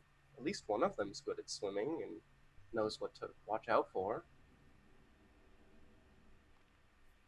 And at that, the wave crashes over her form, though she does not bend to the force of this wave. And you hear bellowing from it. You think your friends would save you from drowning? You think your friends would rediscover you? Really? No, but I can hope. And as the wave is about to strike you, it parts. And you watch as it seems like the entire ocean was just dumped over you, but it is split until eventually it washes by. And Umberly looks very confused at you. Why don't you cower? Why aren't you afraid? I don't know, maybe 100 years, 80, well, 60 of them as a dagger gives you some perspective, but I've already kind of given up on my life, and, well, this time with Ham has been amazing, and I wouldn't trade the memories for anything, especially now that I can't remember near as much as I used to. But I don't know. I don't understand why you would hurt me. It's because of who I am. Don't you see that? You're the sea. The sea is violent. Vengeful. It is angry. It will strike you where you stand. So why are you not afraid? Yes, 60 years is a dagger, but I've threatened to even take that away from you, and yet here you stand.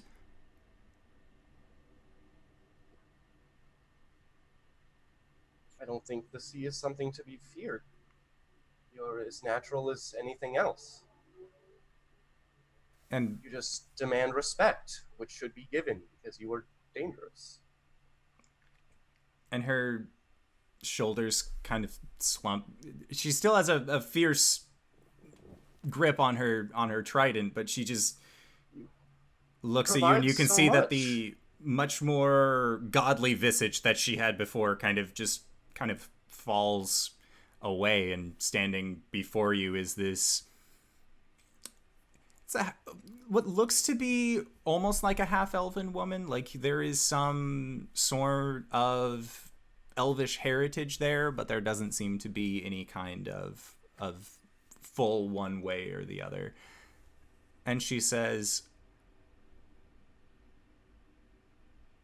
the reason that I demand respect is because the people have lost their way. They don't give freely anymore. If they aren't going to give freely, and I must survive in one way or the other, then I must take. But you... I've heard your questions to my subject. Every time you have asked, you've always done so within my domain, or above my domain, in the case of the diner. Why do you think that I am like wolves?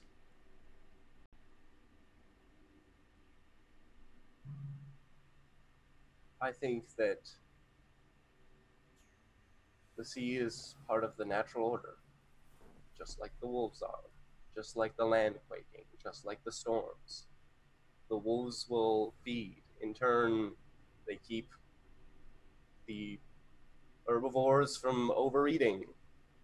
The plants flourish, providing food. Everything has its place, including the sea. And you give us so many gifts. The fish, we can travel swiftly over the surface. And yet there are those that damn my name every chance that they get. Well, then that's a mistake. It's stupid. And what would you do? I mean, your respect should be paid. I don't know. I think you're misunderstood. I assume by the fact that I'm not dead and, well, you're not looking incredibly scary towards me, that prospect has piqued your interest.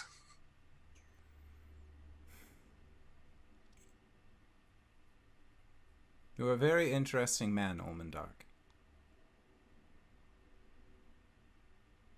Very interesting indeed. I'm just determined to do the best that I can. And at that, you see her kind of eye you again, and she says, I believe you.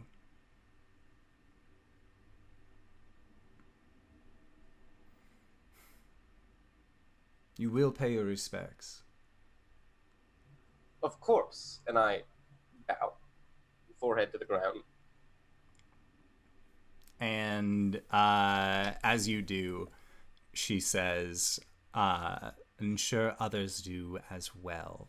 And with that, as your head is pressed up against the ground, you feel your vision go dark, and the waves overtake you again. You kind of feel that rocking motion, that gentle rocking that comes with the waves. And that is when you feel nothing for a brief moment once more. And then the familiar sand underneath Ham's fingers. And as you look around, Ham is currently walking at the bottom of the ocean, kind of walking up the sandbar. Your Ulman head had been very smashed and mangled on this rock, but Ham, being who he is, just,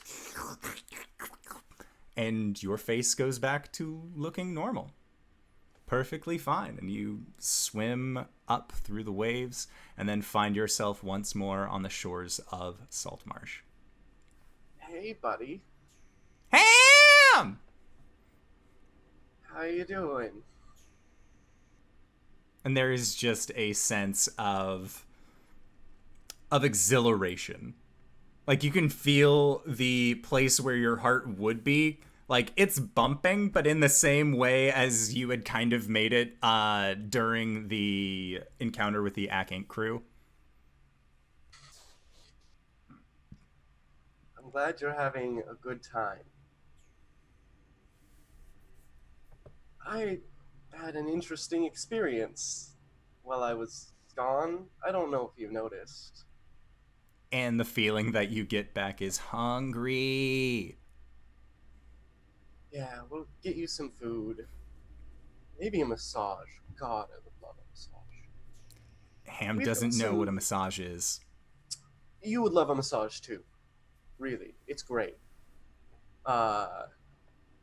They like deeply rub your body, and it. Do you feel sore when we work out? Like your muscles? No, you don't feel it. You feel your head shaking. No. Damn, that's one of my favorite parts. Well, we'll figure out other things that feel just as nice.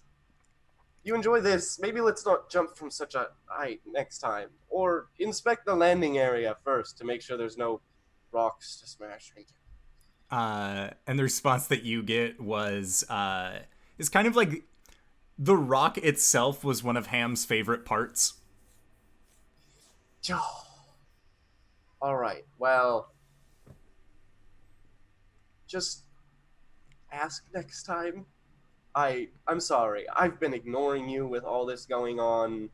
I've been asking you to put aside your wants so much, and I really appreciate it. But please, if you want to do something, let me know.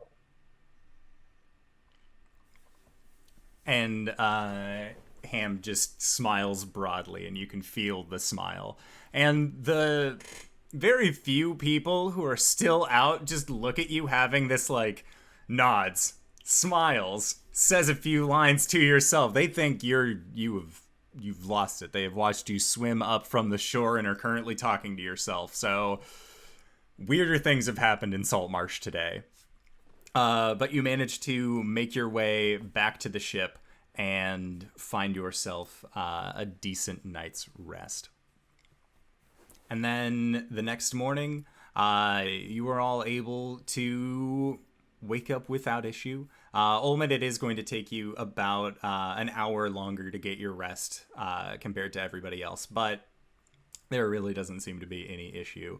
And Jill and Albus, you two are going to be the first ones up. And as you make your way to the deck, you see that Oceanus is currently in the process of talking to 4 individuals at the dock that are looking at the ship, and they each have a piece of Ak Inc. Equipment on them. They each have a badge or a seal of some sort to kind of let you know that these are the people that you have been waiting for. And Hish is making his way up the street. He kind of seems to have acknowledged Oceanus. And after a quick look of just what seems to be a heartfelt thanks, Hish will come up onto the deck, and to you, Jill, says, I think they're going to need a documancer down there if they're going to be joining the crew. Right. Yes, I can certainly accommodate that. All right. So, jobs for people.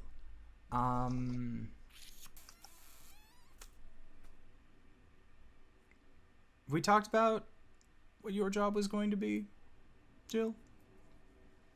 No, not in the ship sense. However, I can fill in any role you need. And Hish just nods and says, wait for me to get to know the rest of the crew, and then we can suss out who needs to do what. Oh, by the way, I think Albus is going to broach you with this later, but, you know, I might as well let you know now. He's interested in learning a bit of navigation. For sake of being quartermaster, I'm happy to show him the ropes. But he wants to make himself useful. And Hish just quietly nods. Well, he can be useful helping set up the ship. So let's do that. And then Hish will just kind of deep breath and then begin kind of directing you, Albus, and you, Omen, to help out around the ship as best he can. And Me? yeah, Ulman, you are also getting asked to help out around the ship. Oh, I would have popped up and been like, sorry for sleeping in. I'll get coffee started and breakfast. Okay.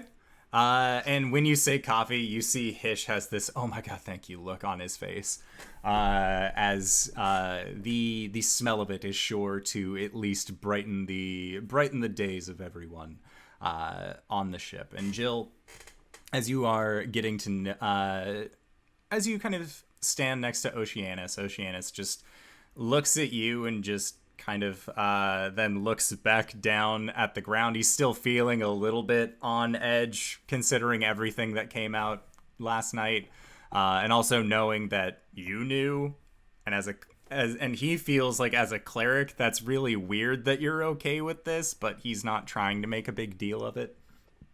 And the four individuals that are positioned in front of you you see that there is a small, very green-skinned individual, sharp teeth, but their ears are swept back behind their head, with more of a ring around them to kind of keep them back. And they do seem to be a smoother individual. And they are just kind of nodding along, looking at the ship. And then you see that there is a gnome as well. He's kind of an older looking gnome, who introduces himself as Scramp Whittles. He hails from Luskin. He's been on ships for years and years and years. He decided to take up residence in Saltmarsh, and well, he needed a job. You find out that the goblin's name is Jeffrey. It was a name given to him by some wonderful explorers towards the east. He doesn't remember what any of them look like, but he does know that he and his brethren overthrew a orc ruler, and then upon earning their freedom came to the surface. There is a half-elf female by the name of Tabitha Beestinger. She hails from Daggerford, and she is apparently an intern of... she is a hireling under your disposal, but the reason she got recommended this job was because her grandmother, Rosie, thought that she would be perfect for the job itself. And then the fourth crew member that you have is she stands about like 6.5 feet tall, dragonborn, dark black scales. You can see the skull-like horns kind of sticking in the front. And unlike other dragonborn that you've seen, this one actually has a very large tail. It looks almost like she is leaning more towards the dragon side of things. And she introduces herself as Neris, and she hails from Parnast. And on her higher form, you see that she is prone to nosebleeds.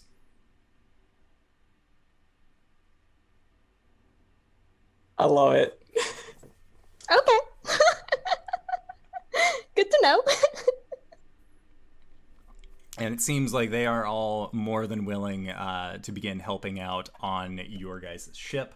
And so after a brief introduction as to your captain is going to be Hish, you saw him walking down earlier.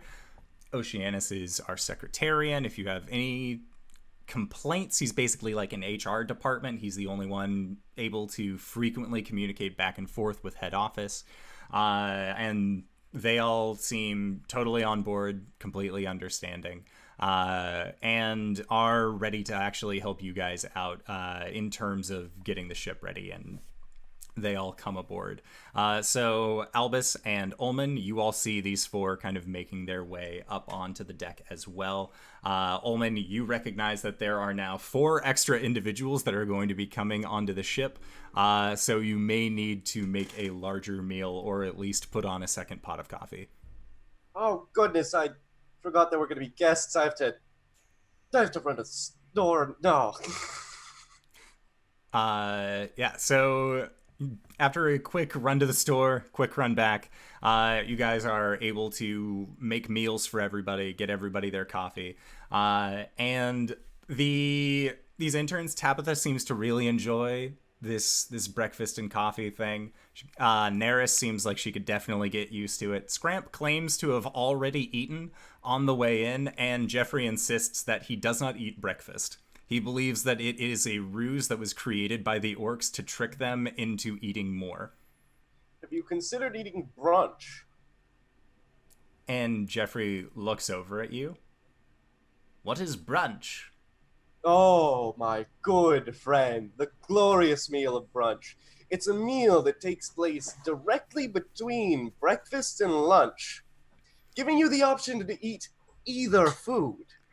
And Neris leans down and kind of pats him on the shoulder and says, "It's incredible. You'll love it." And he just, oh, okay. I will see about this lunch then. I'll put aside your portion here for brunch later. Now, what's important is before you get to brunch, you have, and he puts down a muffin, a light snack with your coffee. And he looks down, just very confused. I'll do my best. I give him a wink and a finger guns.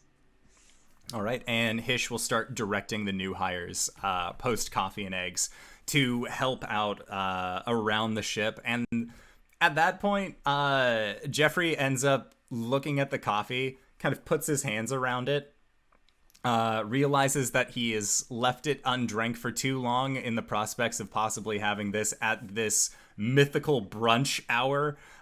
So he just slams the entire cup, stuffs as much food into his face as he can, kind of brushes off any of the crumbs that might have fallen on his fancy little clothes. And they begin helping you guys out, getting ready to actually set sail.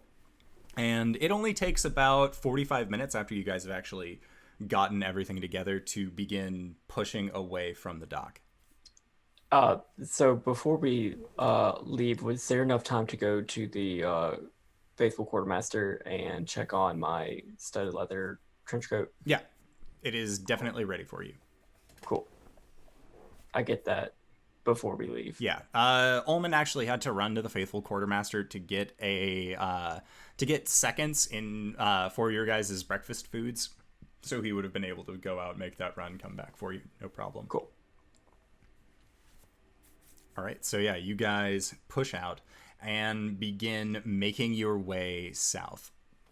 And looking up at the helm, Hish definitely looks like he is in his element right now, like being able to kind of direct people from one side to the other, making sure that your ship is actually working perfectly fine. Albus, you had looked at the maps for a brief moment while within the AC Inc. headquarters. Make a history check. Do I get anything loremongery for this, or? Your loremonger proficiency, I added them all onto D&D Beyond, so if you go to your tool proficiencies and hover over loremonger, it'll actually show up with a blurb of everything that you would get at rank 1. Nope. Okay. So history check, this would be a 10. Okay. You have a pretty good idea of where this landing point is. You saw the definite markings of where you needed to go, of landmarks, and even though Omen had said they had 3 different landing spots, you can only really remember the one right now. You didn't know that you were going to need to be navigating when you were initially looking at this map, so it's more of just trying to recall that information. And you guys end up sailing without any real issue. At this point, though, I would like for Albus, you already made your history check to help remember the map, so you're fine. Jill, what position had you fallen under? If you had been given one. Yeah. Jill just said that she is ready to like pick up the slack with whatever position's not filled. She's comfortable doing a lot of them. So okay, so you are an ABS, an able-bodied sailor. So you are just kind of helping out, making sure that your new hires have their sea legs about them. You see that a few Neris is having a little bit of a difficult time on this ship. She came from closer to the mountain range. This is actually her first time really being out on the ocean, but she thought that this opportunity with AC Inc. was a really good chance to kind of see the sights and live it up. So I would like for you to make a wisdom check. Either a survival or a... Yeah, let's say a survival check. Unless, how do you think that you could best suit your crew? Like, what skills do you think that you would possess that would actually help move things along?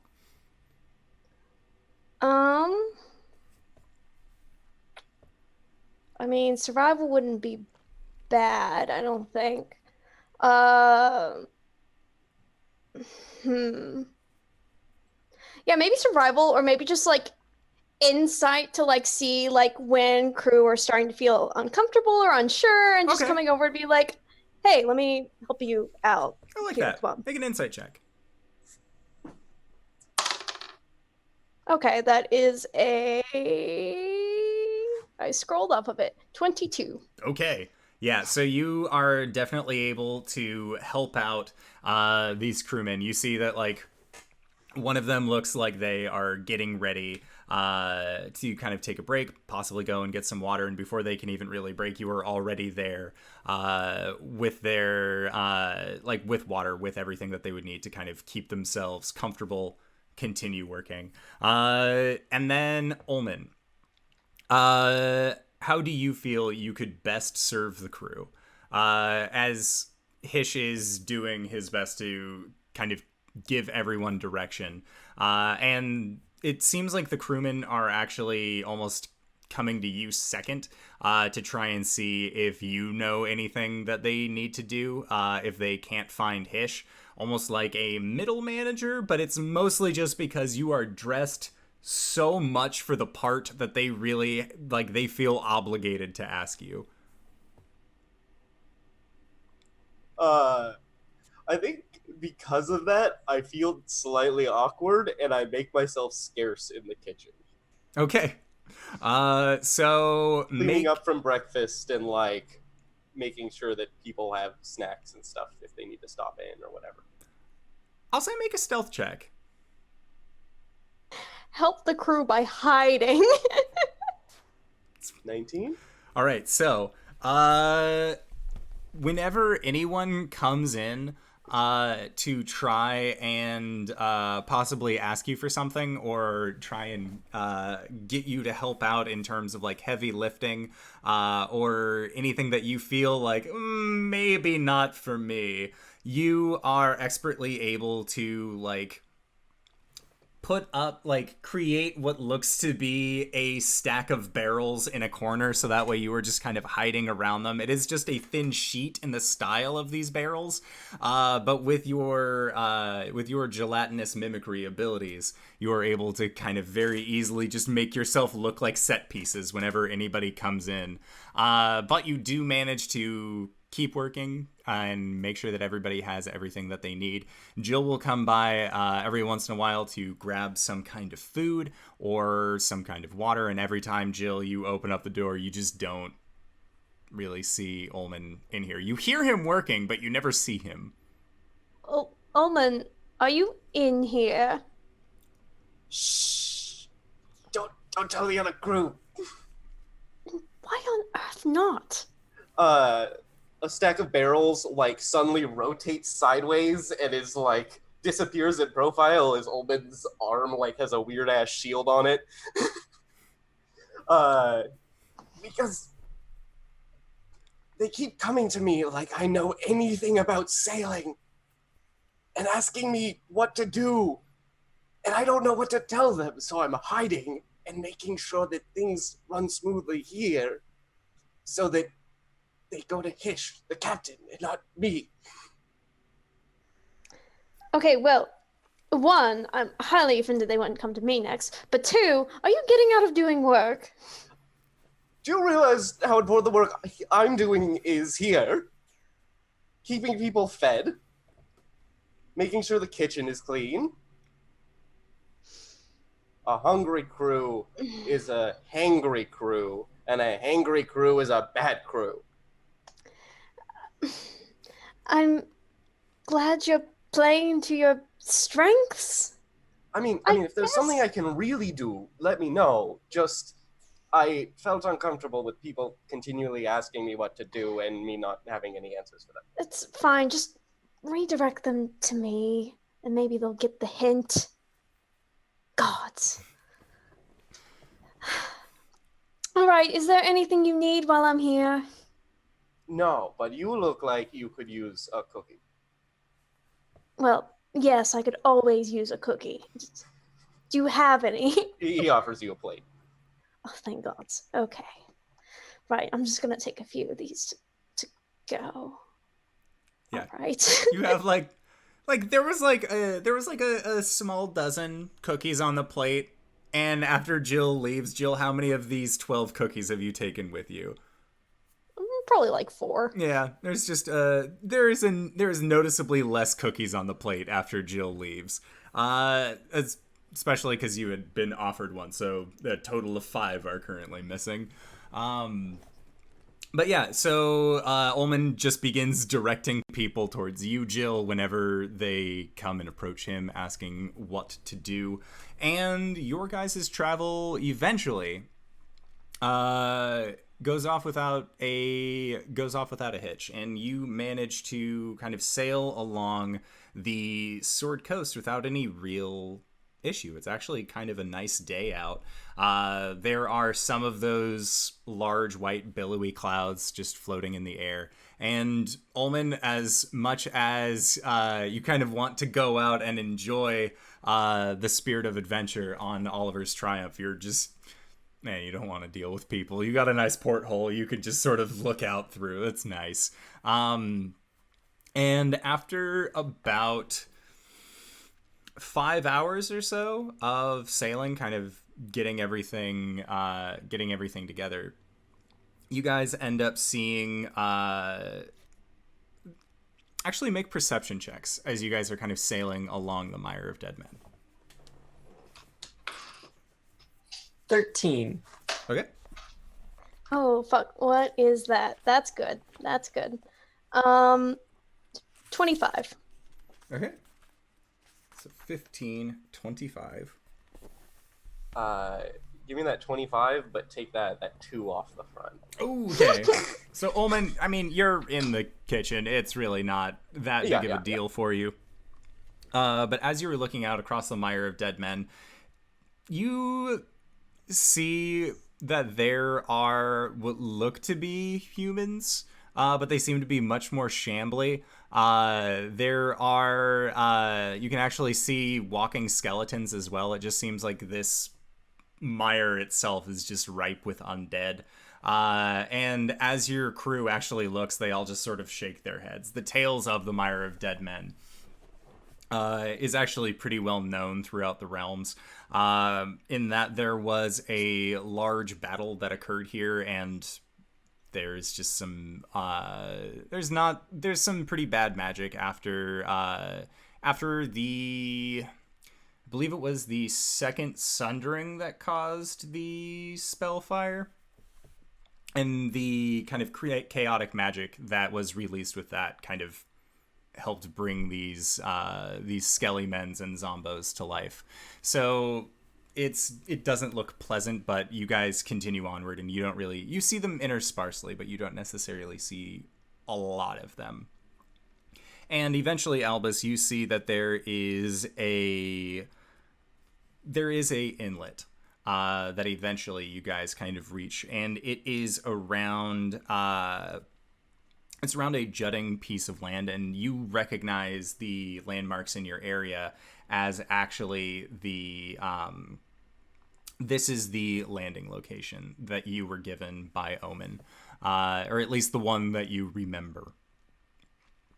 And so, kind of calling out to the crew, Hish recognizes, okay, this is where my navigator says this is where we need to stop, and Hish does trust you, and so the ship does end up coming to a halt. Oceanus has made himself very scarce throughout a lot of this process, trying to be wherever Albus isn't, and if they are on the deck at the same time, Oceanus is again just trying to distance himself. And Albus, you see him shoot you glances, but that's it. He's still here. He hasn't run away, but he just seems very on edge around you. And eventually, the ship, as it comes to a stop, the crewmen that you have end up going over to a smaller rowboat and begin kind of hauling it down. And they say, all right, so we've been hired to take care of this boat. I believe that head office had a different plan for the lot of you guys. Best of luck. And at this, Hish also just kind of nods and says, Oceanus is in charge while we're gone, so do what he says, but don't leave us. Like, that's like priority one. I don't want to walk back. A lot of skeleton zombies through there. Just And then you guys all there is a rope ladder that is then strung off the side of the ship that leads down into the raft, and the four of you end up making your way onto the ship and leading up to the shoreline. Hish and Ulman, I'm assuming, are going to be doing the rowing, as that was as you guys had worked very well together on your small little raft to rescue the chapsticked mangled man that had jumped off the side of the cliff. And it takes you guys maybe about half hour, 45 minutes to actually get up to the shoreline and pull the boat in. And when you look into the woods, you can see that it does look very marshy. The ground looks like it will sink every time that you step into it. Every footfall is going to be accompanied by a brief squelching noise, and the forest looks very full. But as you are kind of getting up near it, you also see that there are trails that have been made that lead from the shoreline then deeper into the wood. And you can see that there are about 2 of them. One that leads across the waves, more directing towards the river where you guys actually could have crossed over. And the other seems like it is going deeper into the island, almost like a game trail. So shall we, Ulman? There's no time like the present. Okay. Are we doing the lizardman disguise plan, or Oh, yeah, that. Well, Right. we don't know where the settlement is yet, correct? Or did I blank on that? You kind of blanked on that at the time, but you and everyone can make a history check. I'll roll for Hish. 12? 8. 11. Okay. Hish got a 12 as well, Albus. So the two of you remember generally, like there is the mountain, kind of like the larger rock face that you guys had sailed around to get here. You believe that the encampment of lizard people actually exist in that mountain. Whether it's they took over an old dwarven stronghold, they made it themselves. Through some means, they have determined themselves to occupy this area. And it looks like the brush that is coming, the brush path that leads north from where you guys are, or not north, it would actually be, no, it'd be north from where you guys are, actually leads towards that island, towards that large mountain. Well, how about we get closer to the settlement and then we can enact this plan? I think I would feel uncomfortable sending you two that far by yourselves. Yeah, I should probably take up appearances, though, now. Just in case. By all means. What we could do is that, well, we could set up camp somewhere closer.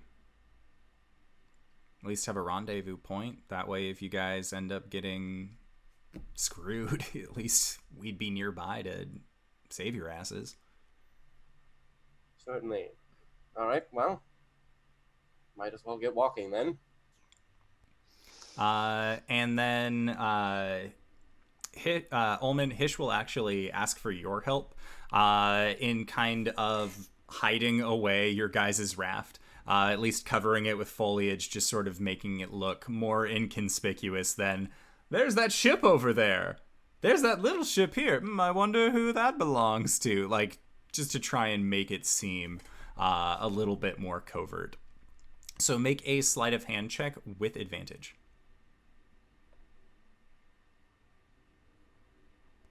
23. Okay. So with your 23, Jill and Albus, if you guys hadn't been watching Ulman cover up this ship, you wouldn't know where your raft would actually be. It just looks very well put away. Very good. It's like the barrels. The barrels. Omen should tell you about that. And Hish sort of raises an eyebrow. Look, the crew was making things weird. They kept coming to me like I was the captain, and I didn't know what to tell them.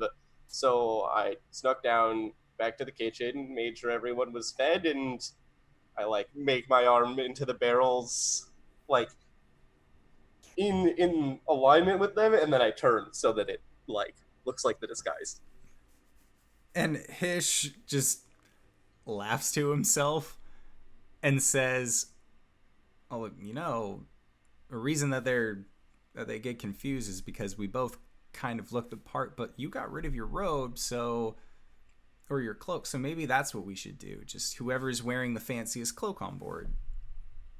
Like, that's your go-to. Because if you don't wear a cloak, then nobody will bother you with these kind of questions." I was thinking of picking up another cloak, but if we needed to differentiate ourselves like that, I figured if they sailed with us long enough, they'd learn that I was the cook. No. Like we could both still wear cloaks. I'm not saying that you can't wear a cloak. Just maybe like the one with the green cloak. Yeah, sure. It's captain. And I mean, they step into that kitchen often enough. They'll know I'm the cook. Exactly. They're just new. They're still working on it. And you guys begin making your way into the woods. So I would like, how are you guys approaching? Are you just like stomping through? Are you trying to be stealthier about it? How are you guys approaching? As a ex-woodsman, I attempt to help the party get through stealthily. Okay. I like stealth. Stealth's fine. Stealth is fine. I had assumed we were just going to walk straight in. But if Albus notices that everybody else is stealthing, he will also stealth. Not necessarily creeping, just not tromping.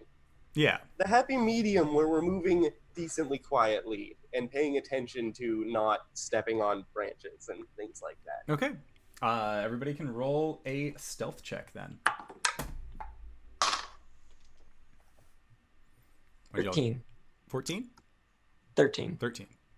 18. 22. All right. And Hish got 7. So as you guys are making your way, you end up crossing over a more shallow part at the river where you're at. And you start getting into the river parts. There's a little land area that is in between. So that way the river kind of flows around it. And as you guys get onto this separate middle area, you hear a loud splooshing sound behind the three of you. And as you look, it seems like Hish had stepped on a more slippy rock inside of this river and has kind of caught themselves in the water. And as the water splashes up, and Hish just looks back at you with this sorry kind of expression, you all hear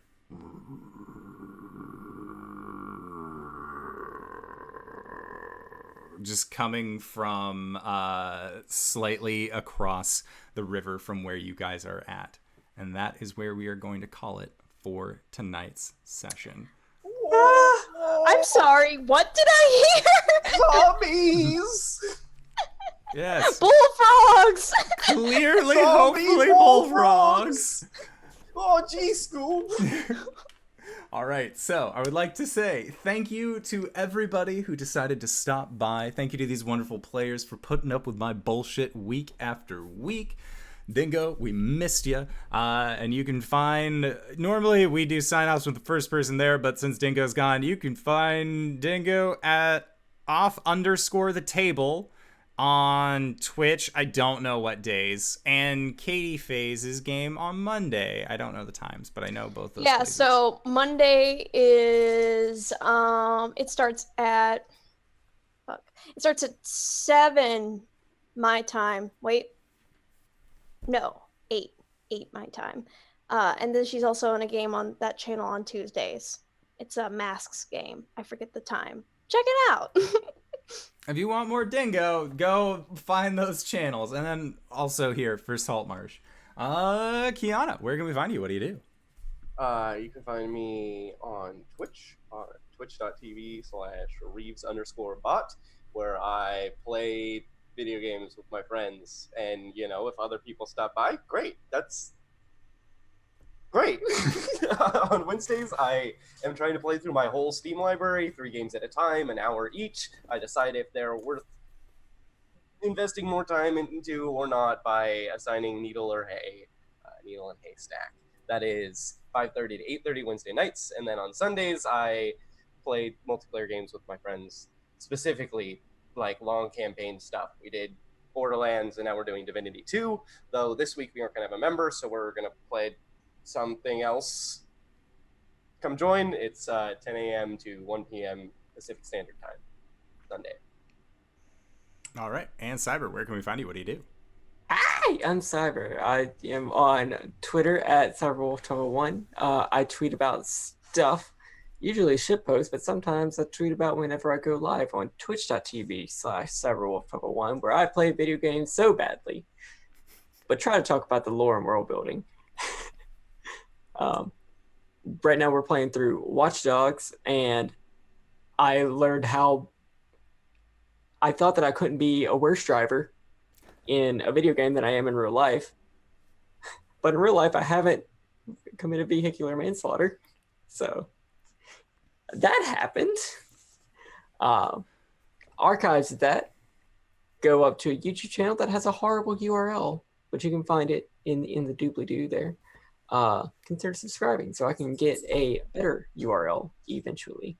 You can find all the gameplay archives there, as well as a podcast that KyleWithAnN and I do called Let's Talk About It, where we get drunk, do parkour, and talk about the RPG stuff that we did, like we did here. A new episode is coming eventually, whenever I edit it. That's fair. But for role-playing stuff, you can find me here on Thursdays. Hey, you found us. Good job.